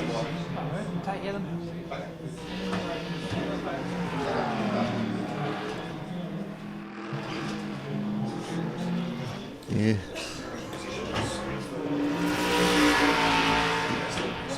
So a green first sector there for Braden Carroll. Okay, so as we said, the qualifying is based on the Tier 1 driver's position in the championship, but so the endurance scores so far, first is Nick McPherson, Dylan Dalrymple on 900 points. They've won every round so far and have an unassailable lead really in the championship. Second is the Morgan Dorr Dallas Redhead machine. They're sitting on 738 points. Johnny Small, James Swaney, we've watched them qualify already. They're third on 720. The Bruce and Carroll Rocket, they're fourth on 702. Manson, who's not with us this evening, and Kippenberger will still qualify first for the Enduro tonight. They're on fifth on 684. Edgar, who was provisionally on pole for a while in the South Canterbury Removals Falcon that he shares with Paul Lancaster. They're sixth in the Enduros, 672 going into tonight's round. The Carroll Bell machine that we're just looking at now on screen, they're seventh in the championship before this evening's race comes to a conclusion. They're on 648, and Alex Sprague, Paul Artu, 552. So Braden Carroll, after that lap, inserts himself into fifth position at this point in time on a 138.797.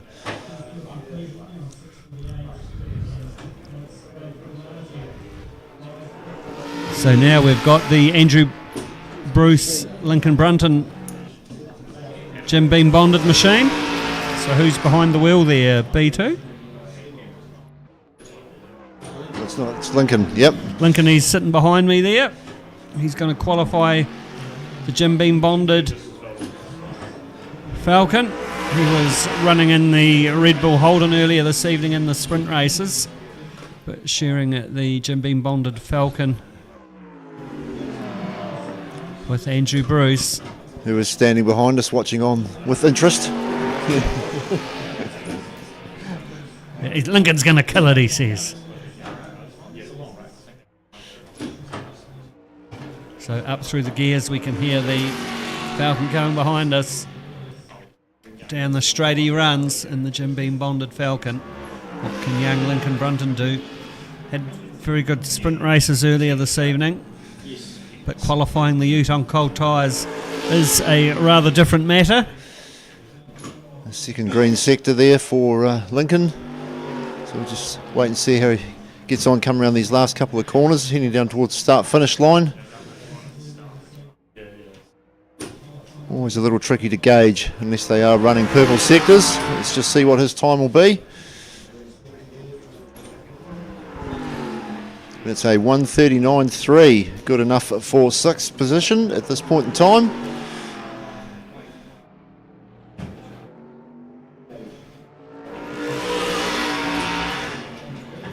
So good effort there for young Lincoln Brunton in the Jim Beam bonded Falcon.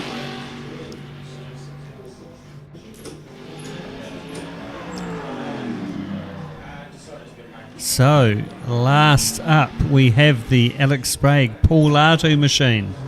And it's Paul Artu that is in the seat. Yeah. Paul Artu, he's going to qualify their Ute. Looks like Alex Sprague's just checking his Tinder profile while he's watching on. Not ideal for Paul there. He's just run off the track and had to come to almost a complete halt. So there we go. There is Paul Artu in the Milwaukee Falcon. How's he going to get on this evening? So they've not had a very good enduro season. Paul Artu, Alex Sprague, running 8th in the championship. Significant contrast to Alex Sprague's result in the sprint rounds in the Milwaukee Falcon Ute. Let's just see what Paul Artu can do. So 1:35.166, that's the fastest, set by Dylan Dalrymple in the Brembo Falcon. 1:35.8. Shane Edgar's put the South Canterbury Removals Falcon provisionally into P2. And Johnny Small, James Swaney in the Irwin Racing Holden, provisionally P3 and qualifying for our 32-lap Enduro, as we watch Paul Artu negotiate his way around the circuit in the number 56 Milwaukee Falcon. Alex Sprague watching intently. What can his co-driver do? So this means that Alex will be running second in the Enduro. He'll be bringing it home. Will he choose to put on some new shoes or try and get the ute to the end? As B2 said, it's going to be a bit of a gamble because we don't know what time a tyre change will take under racing conditions here at the Barber Motorsport Park. Round 8 of our sim racing series coming at you from HOSS in the Royal Arcade in Timaru. Do make sure you pop down. Plenty of vehicles to pick from, circuits from all around the world. If circuit racing is not quite your thing, you can also have a go in a four-wheel drive or two-wheel drive rally car. They've got some classics, got some South Canterbury rally stages. In fact, if you want to come down and compare yourself to the hot shots like Hayden Padden or Marcus Van Klink in his all singing, all dancing Mazda RX-8, come on down. But there's Paul Artu in the Milwaukee Falcon. What's he going to do? A 1:39.8. So that's going to put them in P7 for the Enduro. And Paul Latu will start the 32-lap race in the Milwaukee Falcon from the back row of the grid, just beside Billy Rowley and Nathan Kippenberger, who qualified the HOSS Falcon. So the front row will be Dylan Dalrymple with Shane Edgar beside him, and then row 2 will be James Swaney, Dallas Redhead. Braden Carroll qualified the Kmart machine, so he will be sitting beside Lincoln Brunton on the third row, with Paul Artu and Nathan Kippenberger starting from row 4 for our 32-lap Enduro. Just waiting for Paul Artu to bring the machine back into pit lane so they can have a practice coming in for the driver change during the Enduro. As we've said, they cannot take on new tyres during the change of drivers, but the second driver can elect a second pit stop if he so desires. So will they nurse their tyres to get to the end of the Enduro? Nope, missed the... Hopefully not making pit stops like that as Paul Artu during the race. Slightly missed the pit lane there. Yeah, needs a little big in or a big arrow. Watching the Isle of Man races over the last couple of weeks, they actually have a big flashing sign beside the circuit that says pit. All right, so Hamish has made the call. Drivers, he's herding the cats into start your engines into their seats.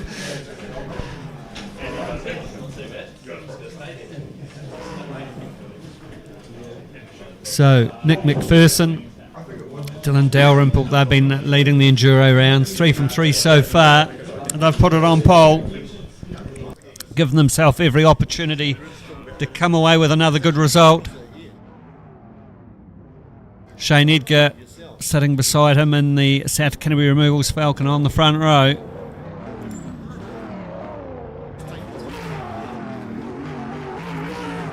There we go, just giving a little bit of tickle on the throttle there. So the last Enduro round, 3 of the vehicles didn't finish. It's off the line. Shane Edgar doesn't get it hooked up. He has a disaster off the line in the South Canterbury Removals machine. Loses his spot straight away, and he's still fishtailing it up the hill. Yeah, good run there from Braden Carroll in the Kmart machine. He's running in the P4, but Dylan Dalrymple, he hooks it up, gets it away. He's leading at James Swaney. Shane Edgar pushed back to P3, then Braden Carroll. Dallas Redhead's just dropped a spot there as well, into 5th position. So Lincoln Brunton started P7, he's up to P6 in the Jim Beam bonded machine. And then Latu, he's got a place as well. That's pushed Nathan Kippenberger to the back of the pack in the HOSS machine. So the first of 32 laps, led by pole sitter Dylan Dalrymple in the machine he shares with Nick McPherson. Just watching James Swaney there. He's got Shane Edgar all over the back of him in the South Canterbury Removals Ford Falcon Ute. Just doing some nice curb hopping in the Irwin Racing Holden. A little bit of a drift there on to the short straight goes Braden Carroll in the Kmart machine in the back of the shot. He's running lonely in P4. Nick McPherson will be hoping that this battle for second and third just continues. It'll just allow him to maybe skip away a little bit.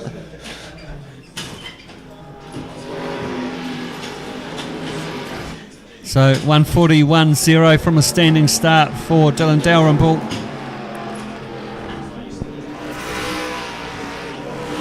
Already 3 seconds up the road.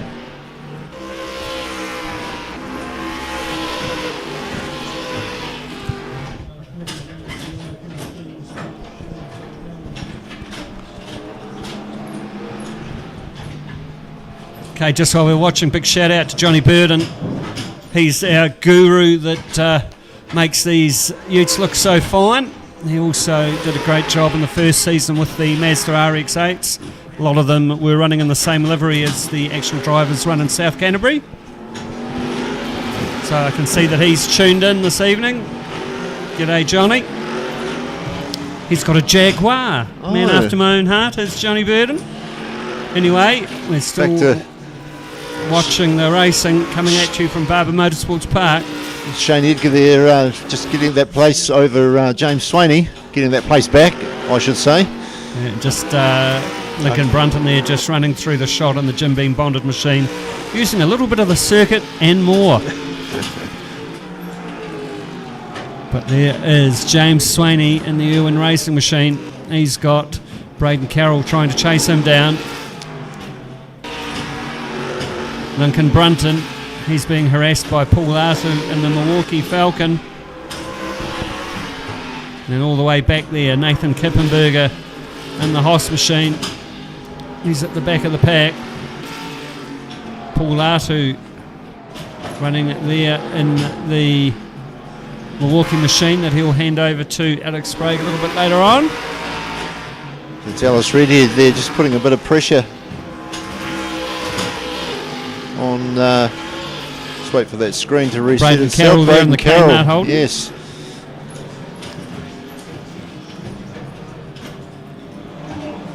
Through the left-hand hairpin they go. Undulating circuit, as we said earlier this evening. Puts load on and off the suspension in these utes, makes them a little bit trickier when they get light, coming over some of these crests. Anyway, downhill through the right-hander goes Braden Carroll, being chased by Dallas Redhead in the number 26 Gatorade machine, giving the Cooking Monster and Elmo an entertaining evening once again. They're running at P5 on lap 3 of 32. Braden Carroll just getting a little defensive there, pushing Dallas Redhead wide.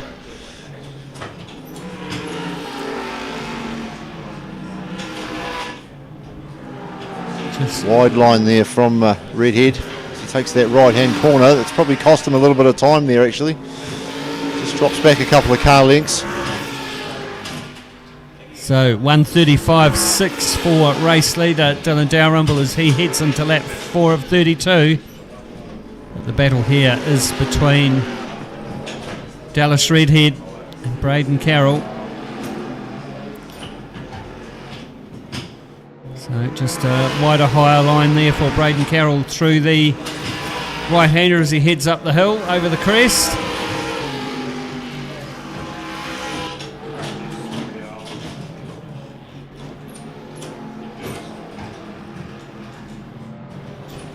And Lincoln Brunton just looming up on the back of these two as well.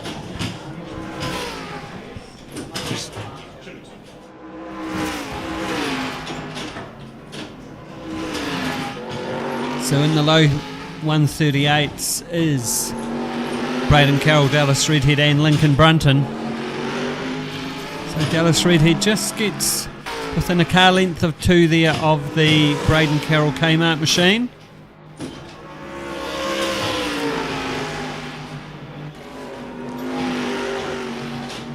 Up the front though, nearly a 3-second lead for Dylan Dalrymple over Shane Edgar in the South Canterbury Removals Falcon Ute.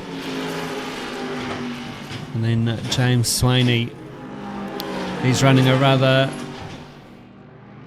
lonely race in the Irwin Racing Machine. Very, very different lines for these two, Brendan. Dallas Redhead takes quite a wide line through those corners, with Braden Carroll being quite narrow. Oh, Carroll there just balking a little bit. That's allowed Redhead to get up the inside of him. Can he make the pass stick?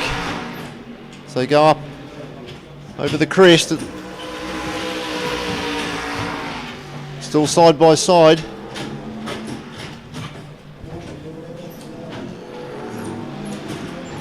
Does the old crossover quite well, does Dallas Redhead, and takes the position.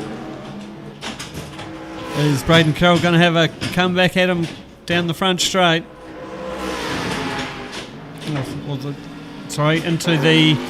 Oh, gets a little bit loose there, Braden Carroll. That takes the pressure right off Dallas Redhead. He spins it round. Lincoln Brunton goes through, as does Paul Artu.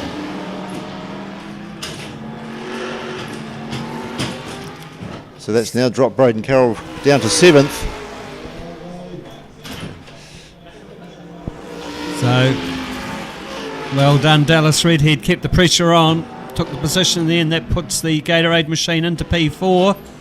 Machine will pass over to Morgan Dorr later on this evening. There is Shane Edgar. He's running very solid P2 currently in the South Canterbury Removals machine.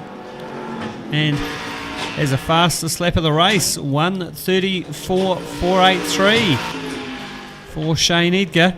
Braden's in there sitting, yeah. Oh, is he? So it isn't Braden Carroll running in the Kmart machine.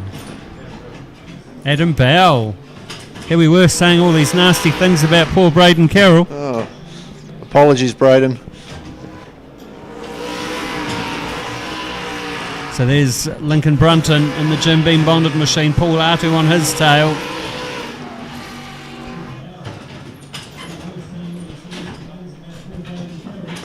And there we can see the Holden of Adam Bell currently in the back of shot. Still Nathan Kippenberger in the HOSS machine running at the back of the pack in the HOSS Falcon.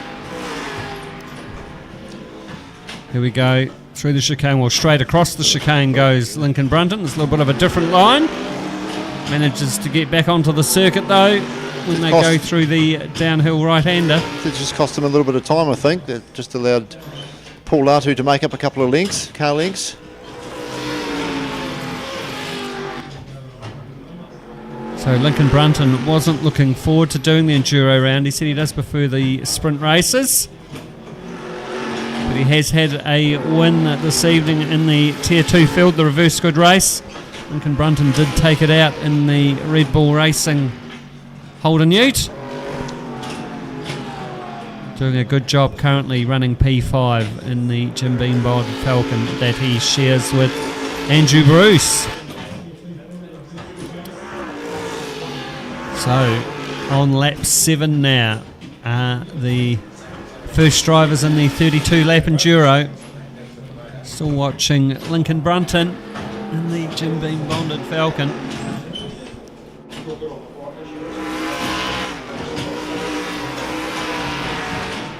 They cycle through once again up over the crest.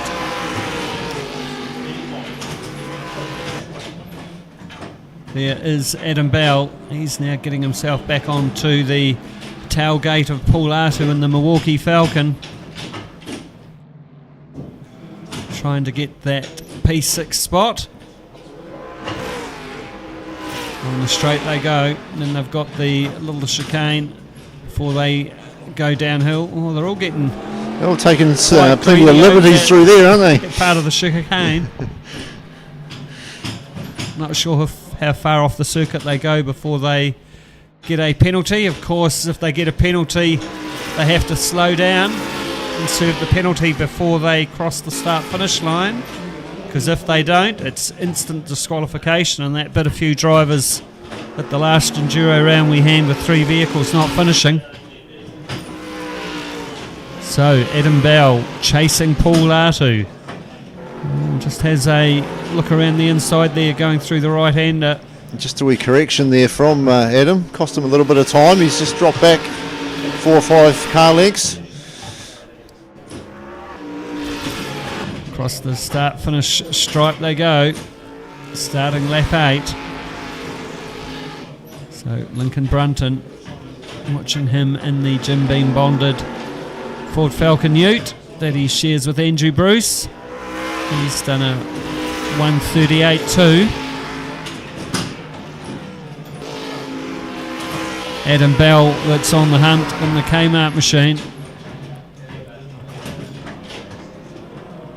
He's done a 1:37.7.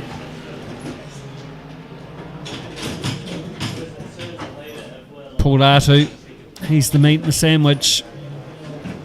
1:37.9 on that circuit of the track.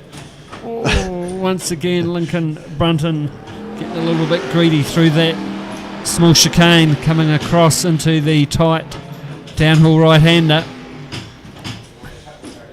Keeps it on the island though, keeps his ute speed up. These guys all holding their own at the moment. A lot changing. No one really making any inroads.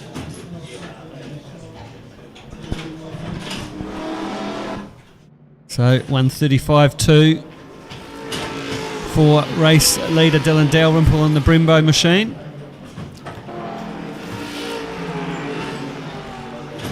Across the line he goes to start another lap.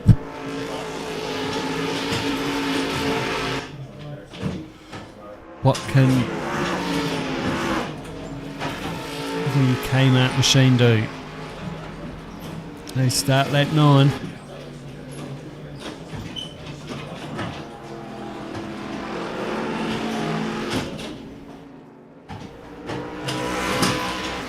With the big right-hand sweeper they go, keeps the Jandal in it up over the crest. A little bit of momentum there for the Kmart Racing machine number 15. Can't do anything about Paul Artu through there. Paul Artu gets a little bit out of shape, takes his foot at it. That allows the Kmart machine to take another half a car length, and it's taken a little bit of a pressure off Lincoln Brunton in the Jim Beam bonded machine. Oh, they're all getting a little bit feisty through the chicane. There's a bit of a racing line appearing through there now. A couple of dirt marks through the grass. So 1:38.2s for Paul Artu and Adam Bell. 1:38.3 for Lincoln Brunton. Then we're up the road. 3-second lead for Dylan Dalrymple over the Shane Edgar, Paul Lancaster, South Canterbury Removals Falcon.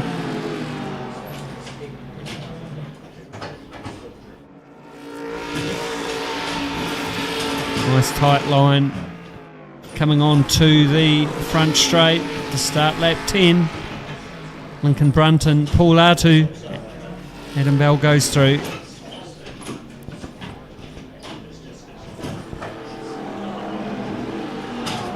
So just looking at the driver's tyres. See Kippenberger, he's still got greens. So all greens. Yeah. Lots of engine warning signs coming up on the injuries. Oh, just a comment there from Shane Edgar's co-driver Paul Lancaster.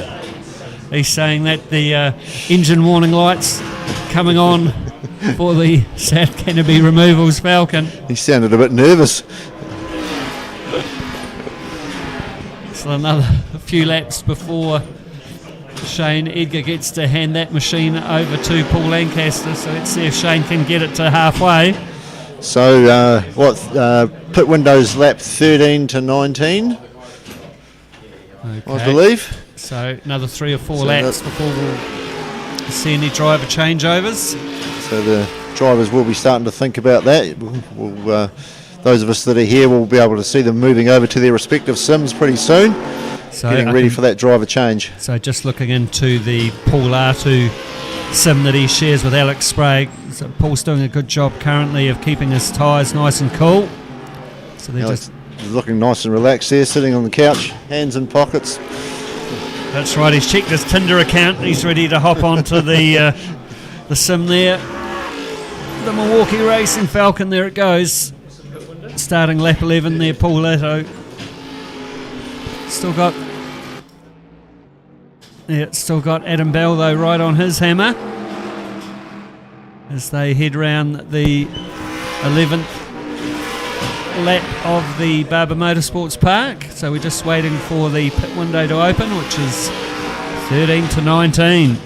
So Adam Bell now right up on the tail of Paul Artu. Just see whether he can take advantage of that. Lincoln Brunton, of course, will be happy to see that. Might take a little bit of pressure off him, as Brendan said before. Just let these two battle it out amongst themselves.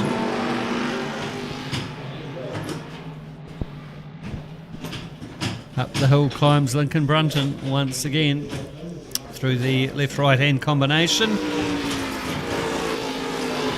Just watching Adam Bell there as he's still trying to hunt down Paul Artu.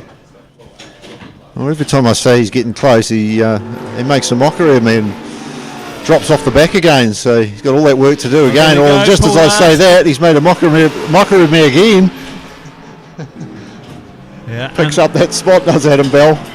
Yeah, unforced error there from Paul Artu. It gives the position away to Adam Bell in the Kmart machine. Oh, he's saying that. He's just Adam Bell, also a master of his own destiny there. Getting a little bit wayward coming on to the start-finish straight at the Barber Motorsports Park. That allows Artu to take the position back. All the while, that's keeping pressure off young Lincoln Brunton in the Jim Beam bonded Falcon. Up the road there, we can just see him heading over the crest. So Adam Bell's got it all to do again. Yes, a couple of positional changes there in that lap, and here we go again, just as I open my mouth and speak. Paul Artu loops it round. He's lost a whole heap of time that time, so Adam Bell's pretty safe now, I think. And Paul Lancaster was saying earlier this evening, when you have a spin, it can start to heat up your tyres a bit, so then you have to drive easily for a corner or two to try and take the temperature out of your tyres. So Nathan Kippenberger, he's got the HOSS machine up to P7. He's got past Paul Artu with all that action going on. So there we go. That's James Swaney. He's running P3 in the Irwin Racing Holden that he's going to pass over to Johnny Small a little bit later on. They are on lap 13 though, so at the end of this lap they have the option of coming into the pits for a driver change. Oh, he's just getting a little bit loose there, is James Swaney. Don't take all the goodness out of your tyres before you hand over your co-driver either. That's a bit of a mean trick. That's a bit of a stitch up. Of course, the second drivers are the ones that are going to need to decide whether they want to push hard on the tyres and then take a new set, or try and nurse the tyres home to the end of lap 32. There's the Morgan-Dor Dallas Redhead Gatorade machine. Down the back straight they go. And they'll go through the small chicane, drop down to the tight right-hander, and then ease his way up the hill again. Is Dallas Redhead in the number 26 Gatorade machine.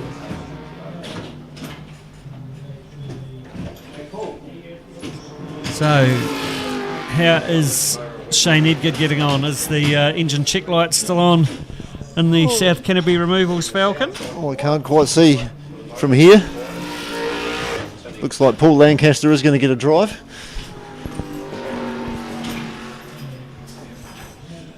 Good to see.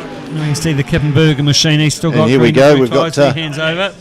first one into the pit lane. And that's the Dallas Redhead Morgan Door entry.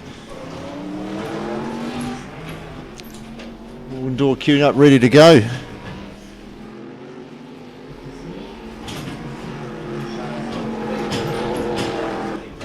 Also see Andrew Bruce there just standing beside the sim that he shares with Lincoln Brunton. He'll be waiting for Lincoln to pull into pit lane, hop out, hand over the Jim Beam bonded machine. There is young Lincoln Brunton. Morgan Door climbing into the seat of the Redhead Door entry. That's the Gatorade Ute. Got Andrew Bruce. It's changed over as well. Nathan Kippenberg is also out of the seat. We'll be handing over to Billy Rowley. So Billy's going to come out in the HOSS machine. The super sub tonight. Billy Rowley drove very well earlier on in the sprint race. That's right, gave us plenty of entertainment racing with Johnny Small. There is the Irwin racing machine that Johnny Small shares with James Swaney. So James Swaney still in the seat there. Johnny Small just queued up, ready to go. Waiting for that car to come into the pits. So we just have to wait for all the driver changes to rotate through to see who comes out on top after the first pit stop and driver change.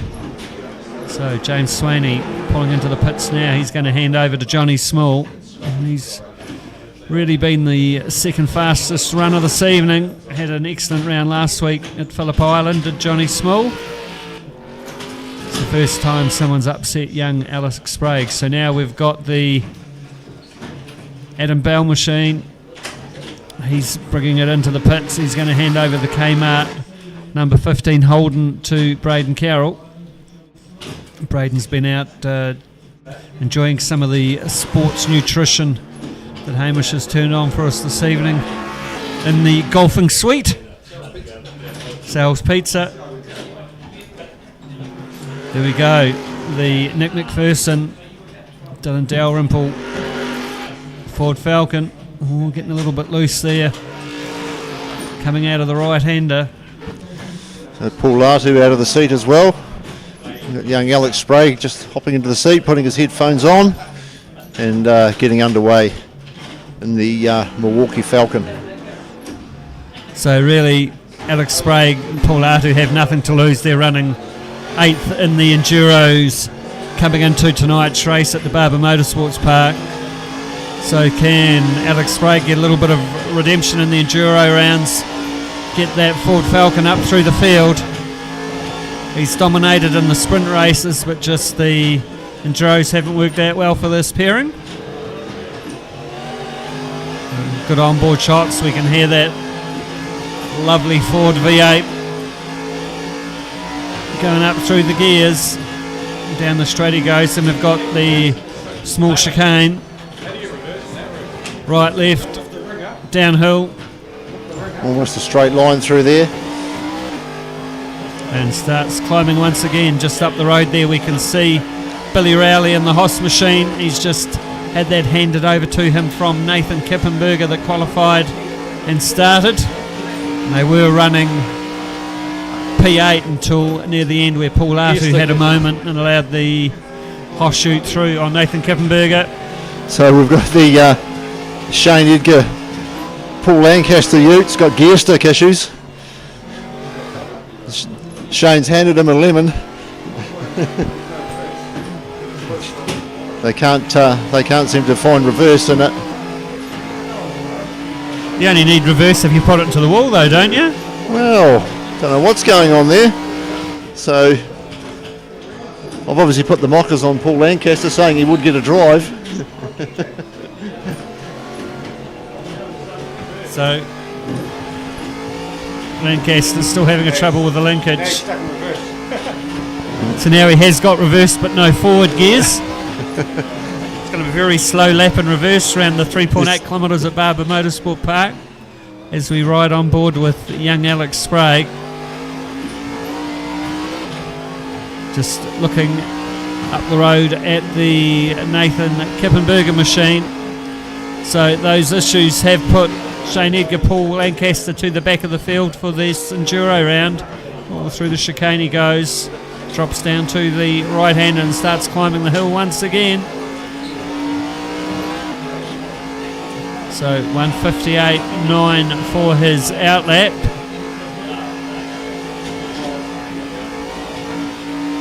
What can young Alex Sprague do? So we know that Billy Rowley's no slug, but young Alex is just slowly reeling him in, I think. Bearing in mind he's also on cold tyres. Yeah, with a pit stop, of course, the tyres would have dropped in temperature. It's the same tyres that Paul Latu was running on the Milwaukee Falcon. There we go, across the start, finish straight for young Alex Sprague. What's he going to do on his first hot lap?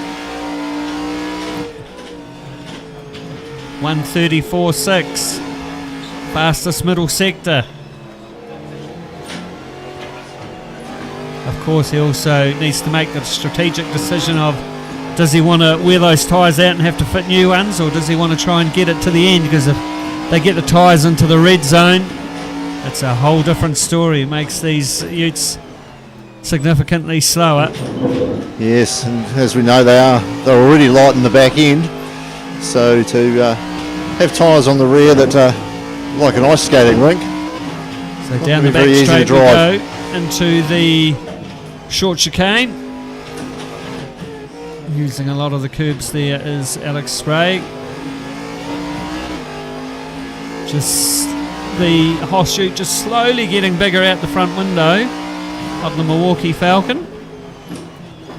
So now we're riding on board. That was Andrew Bruce. Lincoln Brunton started the Enduro in the Jim Beam bonded machine. And he's got Braden Carroll in front of him in the number 15, Kmart Holden, as they're on lap 18 of 32. Tail wag there from Braden. Just allows Andrew Bruce to make up a little bit more time. Andrew Bruce, as we were saying earlier on, or Paul was saying, Mr. Consistent. Although does take a bit of a shortcut there. Aims for the road cone and costs himself a little bit of time. So Alex Sprague now getting up to speed, doing a 1:34.0 in the Milwaukee Falcon. But it's the battle we're watching. Andrew Bruce, Braden Carroll in 4th and 5th. There is Nathan Kippenberger. We can just see Alex Sprague there in the back of shot in the Milwaukee Falcon. Off down the back straight they go. Billy Rowley there. Is it, sorry? Oh, Billy Rowley running now. yeah. Oh, there we go. Nathan standing beside Right us, just driving it remotely. Yeah. He's driving him on. He's willing him on to better things. So what did you think of your stint there, Nathan? It was okay. I didn't get a lot of practice in, so by the end of it I was starting to get into, I think, about a 1:38, which I was quite happy with, and just trying to get that consistently and hand it over really in one piece and no spin, so I'll take that every day. That's right, and try not to put too much work through the tyres. See if these drivers can get to the end of lap 32. And you enjoyed the Barber Motorsports Park circuit? Yeah, it's a great track. Quite simple but very intricate in places with the undulations and stuff like that. Yeah, you do see the weight come on and off the suspension in the ute, so when they get light going over some of those crests, then you've got to try and get all the weight back on the suspension so you can pull them up in the braking zone. Must make some of the corners quite entertaining. And it certainly has, and it's taken 8 or so weeks to get used to trying to drive it with the bum hanging out and around the corners and how it brakes and corners, and it's it's been good fun. We'll be waiting to see what little surprises Hamish has for us for the next series. What cars will be racing, where will we be going? I know Paul Lancaster is quite keen to get into a single-seater with wings, but the RX-8s and now the V8 Utes have provided plenty of entertainment. Well, thanks for having a chat to us, Nathan. Oh, look at that. That's Nick McPherson just goes through on Paul Lancaster. Of course, they've had some trouble with the gear selector. And they spent a lot of time parked up. That was very unfortunate. Yes, for well, them. I must have put the mockers on that car, unfortunately, so I need to learn to keep my mouth shut. Well, while Paul Lancaster was keeping an eye on Shane Edgar, Paul was a little bit worried about the engine getting a bit of a thrashing in the South Canterbury Removals Falcon, but that wasn't the issue at the end. It was actually a mechanical fault with the gear selector on the sim. But they're away once again. So Alex Sprague now up onto the back of Billy Rowley. We were watching that little battle there before, and as you said before, Brendan, the HOSS Motorsport Ute was getting bigger and bigger in the front windscreen of the Milwaukee Falcon.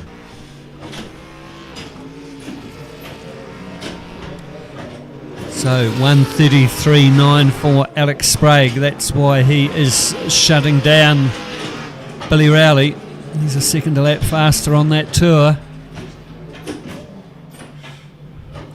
Still a long way back from the Dylan Dalrymple, Nick McPherson machine.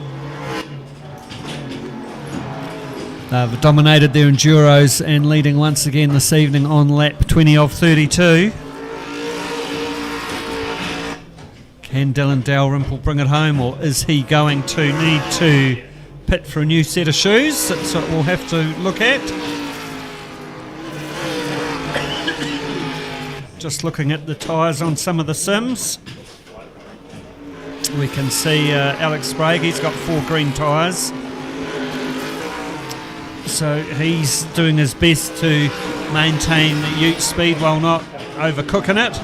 Yeah, Morgan Dorr had 1 red tyre there. Left rear was bright red, so he's maybe had a bit of a lock up there somewhere. So Braden Carroll, we know, is behind the wheel this time. He's had a moment. He's let half the field through.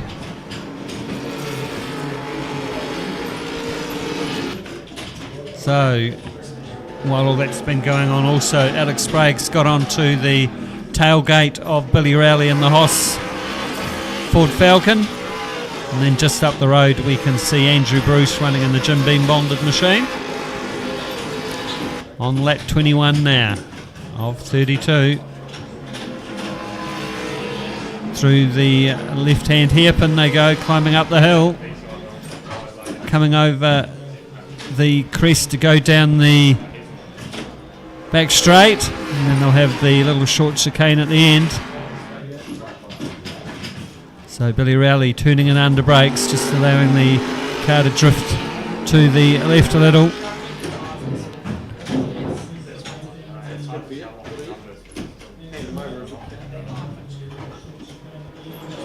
So with Billy Rowley being quite an experienced driver, Alex Sprague hasn't been able to shut him down like he does with most of the field. No. And Andrew Bruce holding these guys off pretty well as well. Yeah, can Alex Sprague get past without having to do a bump and run? So through the tight right left hand combination before we come over the start finish straight once again. Now we're running with Alex Sprague in the Milwaukee Falcon. There's Billy Rowley up the road in the HOSS machine. Oh, just getting a little bit wayward there. Taking a slightly wide line into the right-hander is Alex Sprague. Just getting a little bit crossed up over the crest he goes. 3 very different lines through that corner. Oh, look, there goes Billy Rowley. And both of them have gone through there. Rowley and Sprague on Andrew Bruce, drops 2 positions. So down the straight they go. Can Alex Sprague do anything? Coming into the chicane, we haven't seen anyone pulling off a passing manoeuvre yet through here, but that's not to say someone's not going to give it a try. Well, as you said earlier, Alex Sprague really has nothing to lose. No, he's running at the back of the Enduro Championship, so he won't want to be seen as someone that takes another person out or anything like that, but he's probably happy to give something a go. Yeah, just had to take his foot out of it there a little bit. He was getting right on the tail. A bit crossed up goes Alex Sprague, but gathers it up. I can see out the corner of my eye that steering wheel is very, very busy at the moment. Yeah, and Alex Sprague, his left rear tyre, I can see he's in the red zone. Yeah, and the front one's not much better, to be fair. Front left. So he's only going to have a very short spell at trying to get past Billy Rowley racing this close. Otherwise, he's going to overheat his tyres. And of course, that may make the decision for him later in the race. May mean he does need to pit for new shoes. Still got 9 laps odd left to go in the Milwaukee Falcon. You wonder whether they're starting to go already, because he's running very wide in a lot of those corners. Unable just to get it round nicely. Oh, a little bit out of shape there is Andrew Bruce in the Jim Beam bonded machine. That's what are his tyres looking like. Oh, 4 green tyres for Andrew Bruce.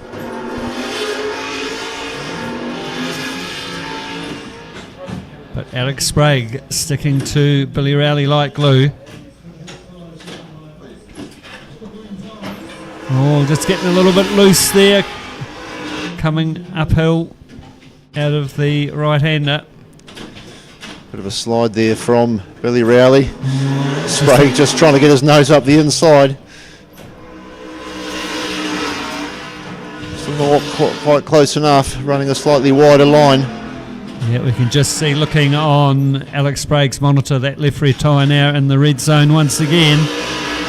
So he's giving his tyres a workout, coming down the start from the straight, pulls to the inside. It is a left-hander at the end of the straight, but he's not close enough to pull off a passing manoeuvre this time round as they start lap 24.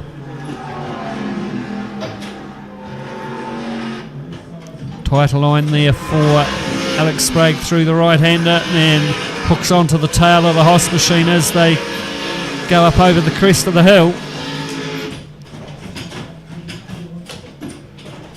Taking a wider line through the hairpin. Can he hang around the outside? Almost got a little tap there from Billy Rowley, and just did get one then, and another one, and another one.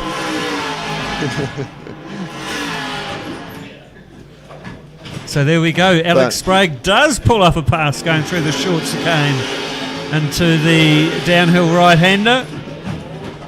So Billy Rowley is the driving standards adjudicator. We'll see if he's got anything to say about that at the end of the race. But that is put Alex Sprague up into P4. However, the next competitor's 10 seconds up the road. That's Morgan Dorr in the Gatorade machine, currently running in P3. And while all that excitement's been going on, Johnny Small has put the Irwin Racing Holden into a good position. There's Dylan Dalrymple in the Brembo Falcon. Enduro leaders. So, Alex Sprague. He's got past Billy Rowley after 2 or 3 really good laps. Still see that left rear tyre though, he's looking a tad warm. Oh, just coming back into the green zone now for Alex Sprague. Can it hold out 7 laps though? There's Morgan Dorr in the Gatorade machine. Yeah, about 7.5 seconds back down the road from Johnny Small. Then we can see Shane Edgar out Morgan Dorr's window, but they're running out of position, having that gear linkage issue earlier on this evening in the Enduro round. So Billy Rowley in the HOSS machine. Can he hang with Alex Sprague? Paul Lancaster there just letting Morgan Dorr through.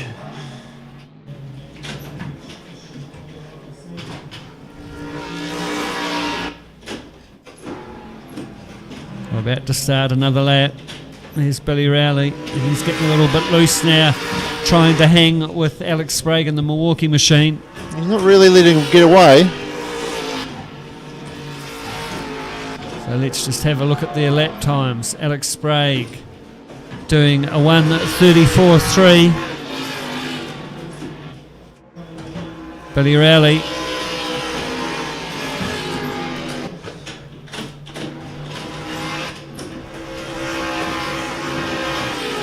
is a 1:34.3 as well. Just a little bit disconcerting as they all update as they cross the line. It's a little bit hard to keep up with, isn't it? That's right. We'll get Hamish to fix that before we come back. So Dylan Dalrymple, Nick McPherson behind the wheel of the Brembo Falcon. Can they make it 4 from 4? Get their name on the Enduro trophy for the third quarter of 2025.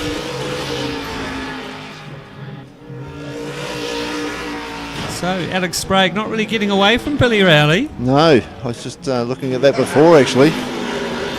They're lapping at 2 seconds a lap faster than Morgan Dorr up the road, so they'll be closing him down. It was a 10-second gap when Alex Sprague got past Billy Rowley. And they've dropped Andrew Bruce as well. So we So can just that's see Shane that Edgar gap up now the road. back to 4.5 seconds Okay, behind yeah. Billy Rowley. So they're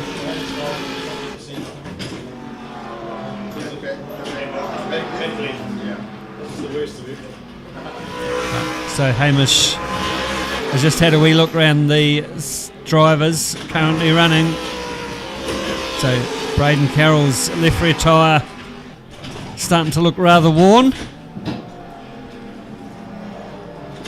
And it seems to be the tyre that this circuit's hardest on. Anytime there's something going on, there's often a red left rear tyre.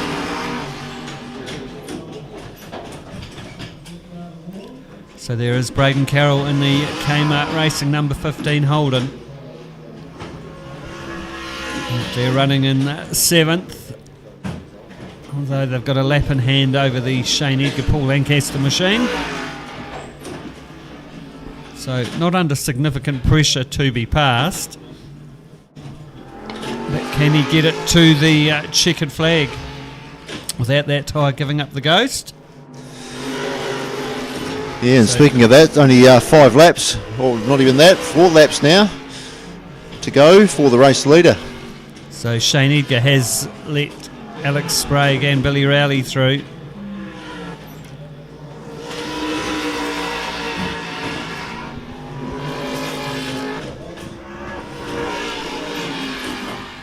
Race leader Nick McPherson. He's on lap 28 of 32. So Andrew Bruce now looking to put the Paul Lancaster Ute another lap down, South Canterbury Removals Ute that he shares with Shane Edgar after those aforementioned gearbox problems.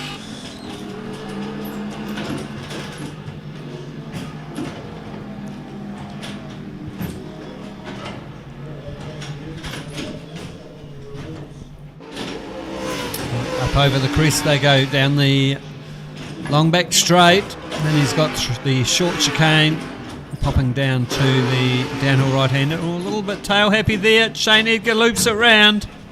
That's Paul. Shane standing Paul, is it? behind us. Oh, it is too. Paul Lancaster. Sorry, Shane. That's right. It was Paul Lancaster that had the gearbox and issues. You nursed it through the first half of the race.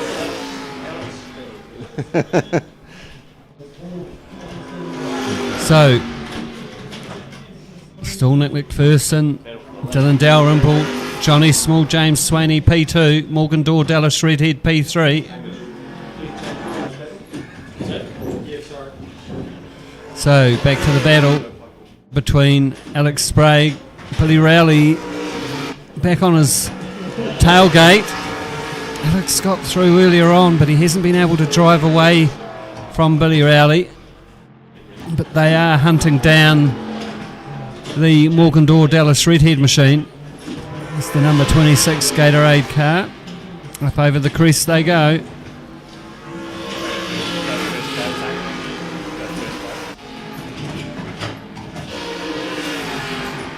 Here we go. Oh, Johnny Small got through on Nick McPherson. New race leader for our 32-lap Enduro. That puts the Irwin Racing Holden Ute into the lead. On So I lap wonder how the 29 tyres are looking on 32. these guys. So we may Well- find that Alex Sprague's tyres are starting to get down, and also Nick McPherson's. Well, they're not overheating. Shane Edgar just doing some reconnaissance for us. So Billy's got 90% on the back, and Alex has only got 50, so that explains why Billy has reeled Alex in.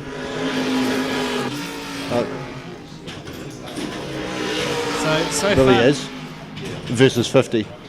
Oh yeah, so Billy's tyres are slightly better than Alex's, 54% versus 50. So we haven't seen any of the second drivers elect to take a pit stop yet and put on some new shoes. Well, I don't think it's going to happen now. No. 2 laps to go. Oh, Alex Sprague, he has a moment, manages to gather it up, keeping Billy in his rearview mirrors currently. Is he? There we can see Morgan Door up the road in P3. Oh, Billy Rowley. Yeah, they go past Morgan Door. Oh, do they? It's a bit of a cluster getting around there. He's going to end up in the middle of the two of them. So Alex Sprague goes through. Billy Rowley's going to be on the inside as they go through the chicane. So he manages to pull off the pass. Into the downhill right-hander they go. Then they climb the hill once again. So we've got Johnny Small, Nick McPherson, Alex Sprague's now up to P3 in the Milwaukee Falcon. He shares with Paul Artu. Running out of laps though to hunt down the boys up the road. It's got nearly 9 seconds to get onto the tailgate of Nick McPherson. Bit of a waggle there from Alex, getting a bit out of shape. So back up front. Another change for the lead. Nick McPherson's managed to get past Johnny Small on lap 31 of 32. Could be in for a very exciting finish here. Coming to you from HOSS in the Royal Arcade Timaru. It's the last race of the season for the V8 Utes. Definitely a ding-dong battle going on here. Normally in the Enduros it gets a bit widespread between the competitors. With 1 lap to go, it's not often we strike this. Yeah, Nick McPherson, Dylan Dalrymple will be trying to make it 4x4 as Johnny Small goes through the inside. Another lead change. Yeah, manages to hold on to it, going through the short chicane into the downhill right-hander. He's got a 3 or 4 ute length lead now as they climb the hill. There we can see chasing them down. That's Alex Sprague and Billy Rowley.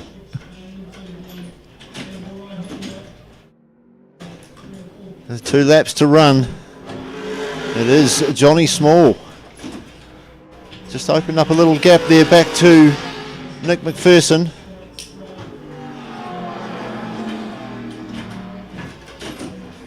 Here we go. The right-left-hand combination. Over the start, finish straight. Johnny Small's going to lead them across the line for the last lap of the season. What can Nick McPherson do about that lead? To get the championship, he doesn't need to win the race, but having 4 from 4 will give them something to brag about for till next season.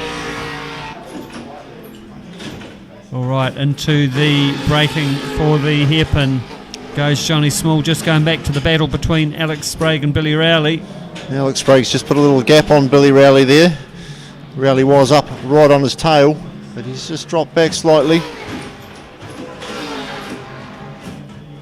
There we go, through the short chicane.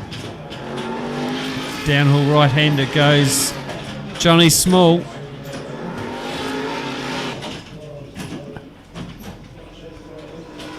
So 2.5 second lead now for Johnny Small on the last circuit from Barber Motorsports Park. None of the drivers have had to put on new shoes, so they were able to manage their tyre wear and get them to the end. Saying that though, commentators curse, let's see if someone blows a tyre on the last lap.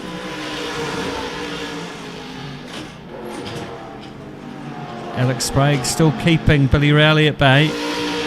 He has hunted down Dylan Dalrymple though, but he's not going to make a pass. So race win will go to Johnny Small, James Swaney, Nick McPherson, Dylan Dalrymple. Couldn't make it 4 from 4, but 3 wins in a second. That's not too shabby for an endurance season. Yeah, not bad. I think we'll put something to go down in the record books. There we go. Johnny Small parks up the Irwin racing machine for the season. So it'll be Alex Sprague and Paul Latu in third, which is a really good drive there for Alex to bring that back. Billy Rowley and Nathan Kippenberger in fourth. Then it will be Morgan Dorr, Dallas Redhead in fifth, Andrew Bruce, Lincoln Brunton, Braden Carroll, Adam Bell, and rounding out the field after those gearbox problems will be Shane Edgar and Paul Lancaster. So that's probably pick of the bunch for me as far as the endurance racing goes, Brendan. It was some good close racing there. Certainly, and just Johnny Small, just with a couple of laps to go, managed to get through on Nick McPherson to take the win. So Johnny Small had a good round last week in the sprint sessions in the Irwin Racing Holden and carried that good form into the final week of our 8-round championship from Barber Motorsports Park. So once all the drivers settle down and get their breath, we will have a prize giving. So we might just switch off and come back to you a little bit later on.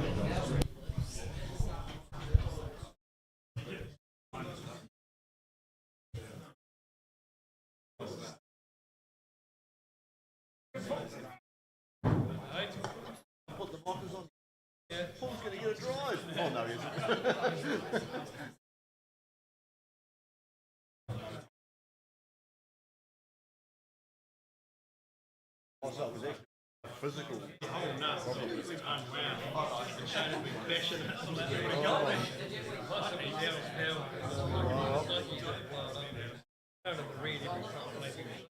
Nylox all round then.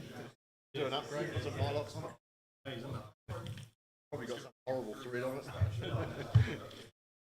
Little fine.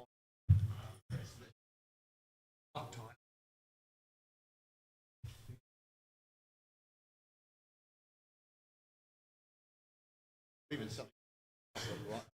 1 to 3, take around it. Righto guys, hey thank you again. We'll kick into a bit of a prize giving. Fuck it up. Very good. Keep track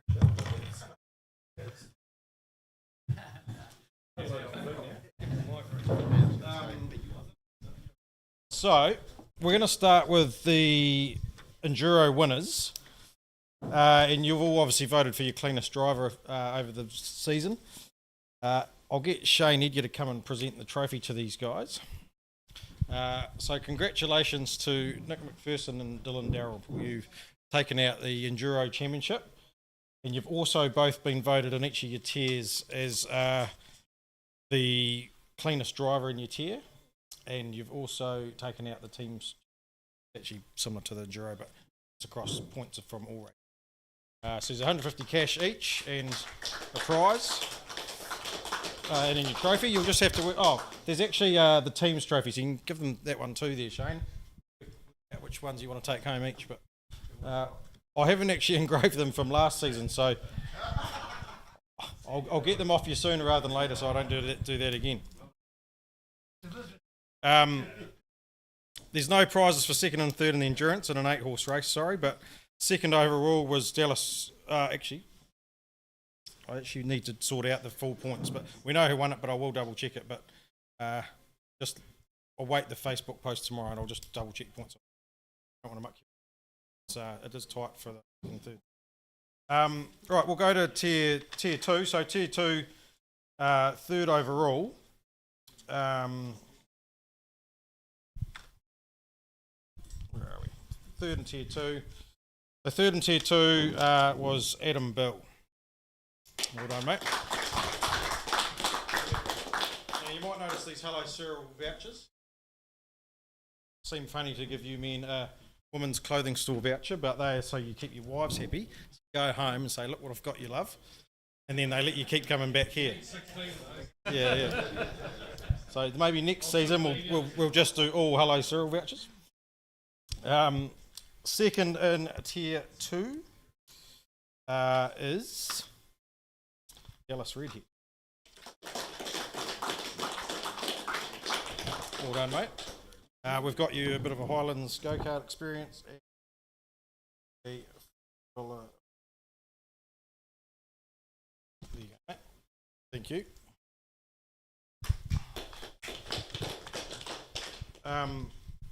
Ignore these. Ignore both of these say tier 1, but one's tier 2, but they're both. So first in tier 2, which was pretty convincing, he was almost 700 plus points ahead of second place. pretty dominant. But yeah, it was a pretty awesome effort, and I think you agree that this is a pretty cool prize to get. Go and drive a radical for Highlands is a pretty cool prize, I reckon. So hopefully you enjoy that, and can you please take some photos and a video when you do it? I don't think they expire till April 27, so you've got plenty of time to do it. But well done, mate. That was awesome. Appreciate it. Did very well.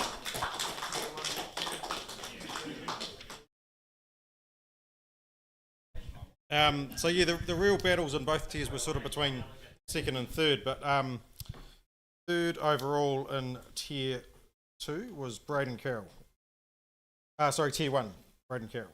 Yep. Well done, mate. Good on you. Sorry, I've given you the wrong thing. Give me that voucher back. Have you got a missus? You might want to swap it with someone or give it to your other.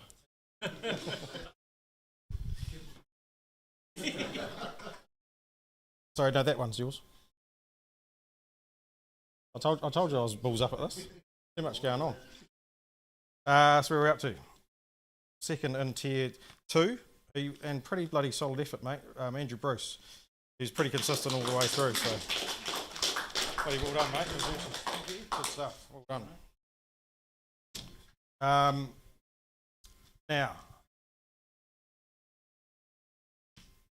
there's only one. Even though there's 2 tiers, there's only one cup, and it goes to tier 1 all the time. So, getting pissed off, you're winning your tier, and not getting a cup. Top tier. and I just on that, Braden Carroll did pretty bloody well. Like he's top tier 2 last season. Now all of a sudden he's in. Show you how quickly. Back to first overall in tier 1, and awesome effort, mate. You did bloody 2 well again, Alex Spray. Alex, you've got to be 166 centimetres, so got to April 27 to grow 4 centimetres, I believe.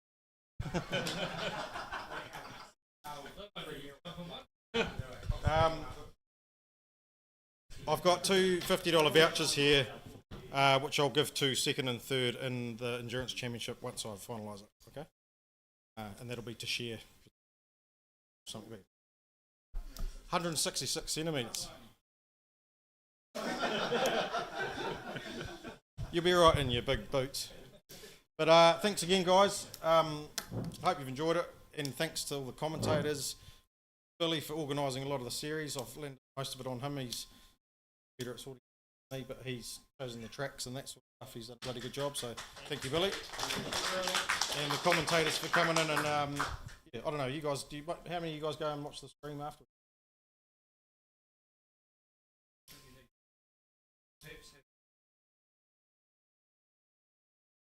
8s.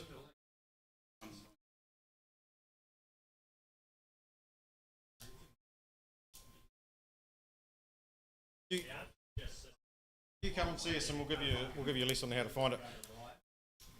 But yeah, it is there. But yeah, we'll help you find it.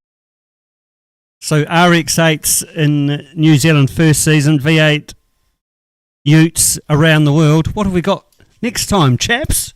Well, we usually run a bit of a poll after each season to see where all the complaints lie and what we can do better and that sort of stuff. And we'll also ask you what you want to turn that down. But yeah, we'll run a bit of a poll. Obviously, yeah, have a bit of a break and then see what happens next season, whether we get 8 or 16 a year. But we might even look at doing one every 2 weeks, so a fortnightly one rather than every week. People, some of you guys struggle to get you, so maybe it's run it over 16, but still 8 weeks maybe. Get your feedback on that. Whatever we do, it'll be to try and was what you want.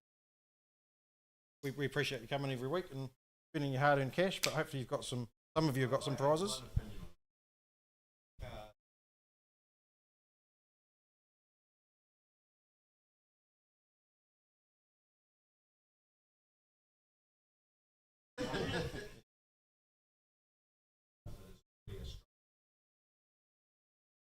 Same for everyone though, everyone gets.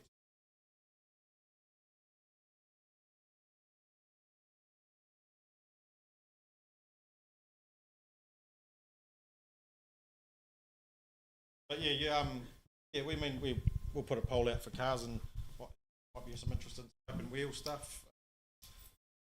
GT3 stuff's probably easy to drive. Boring on a sim to.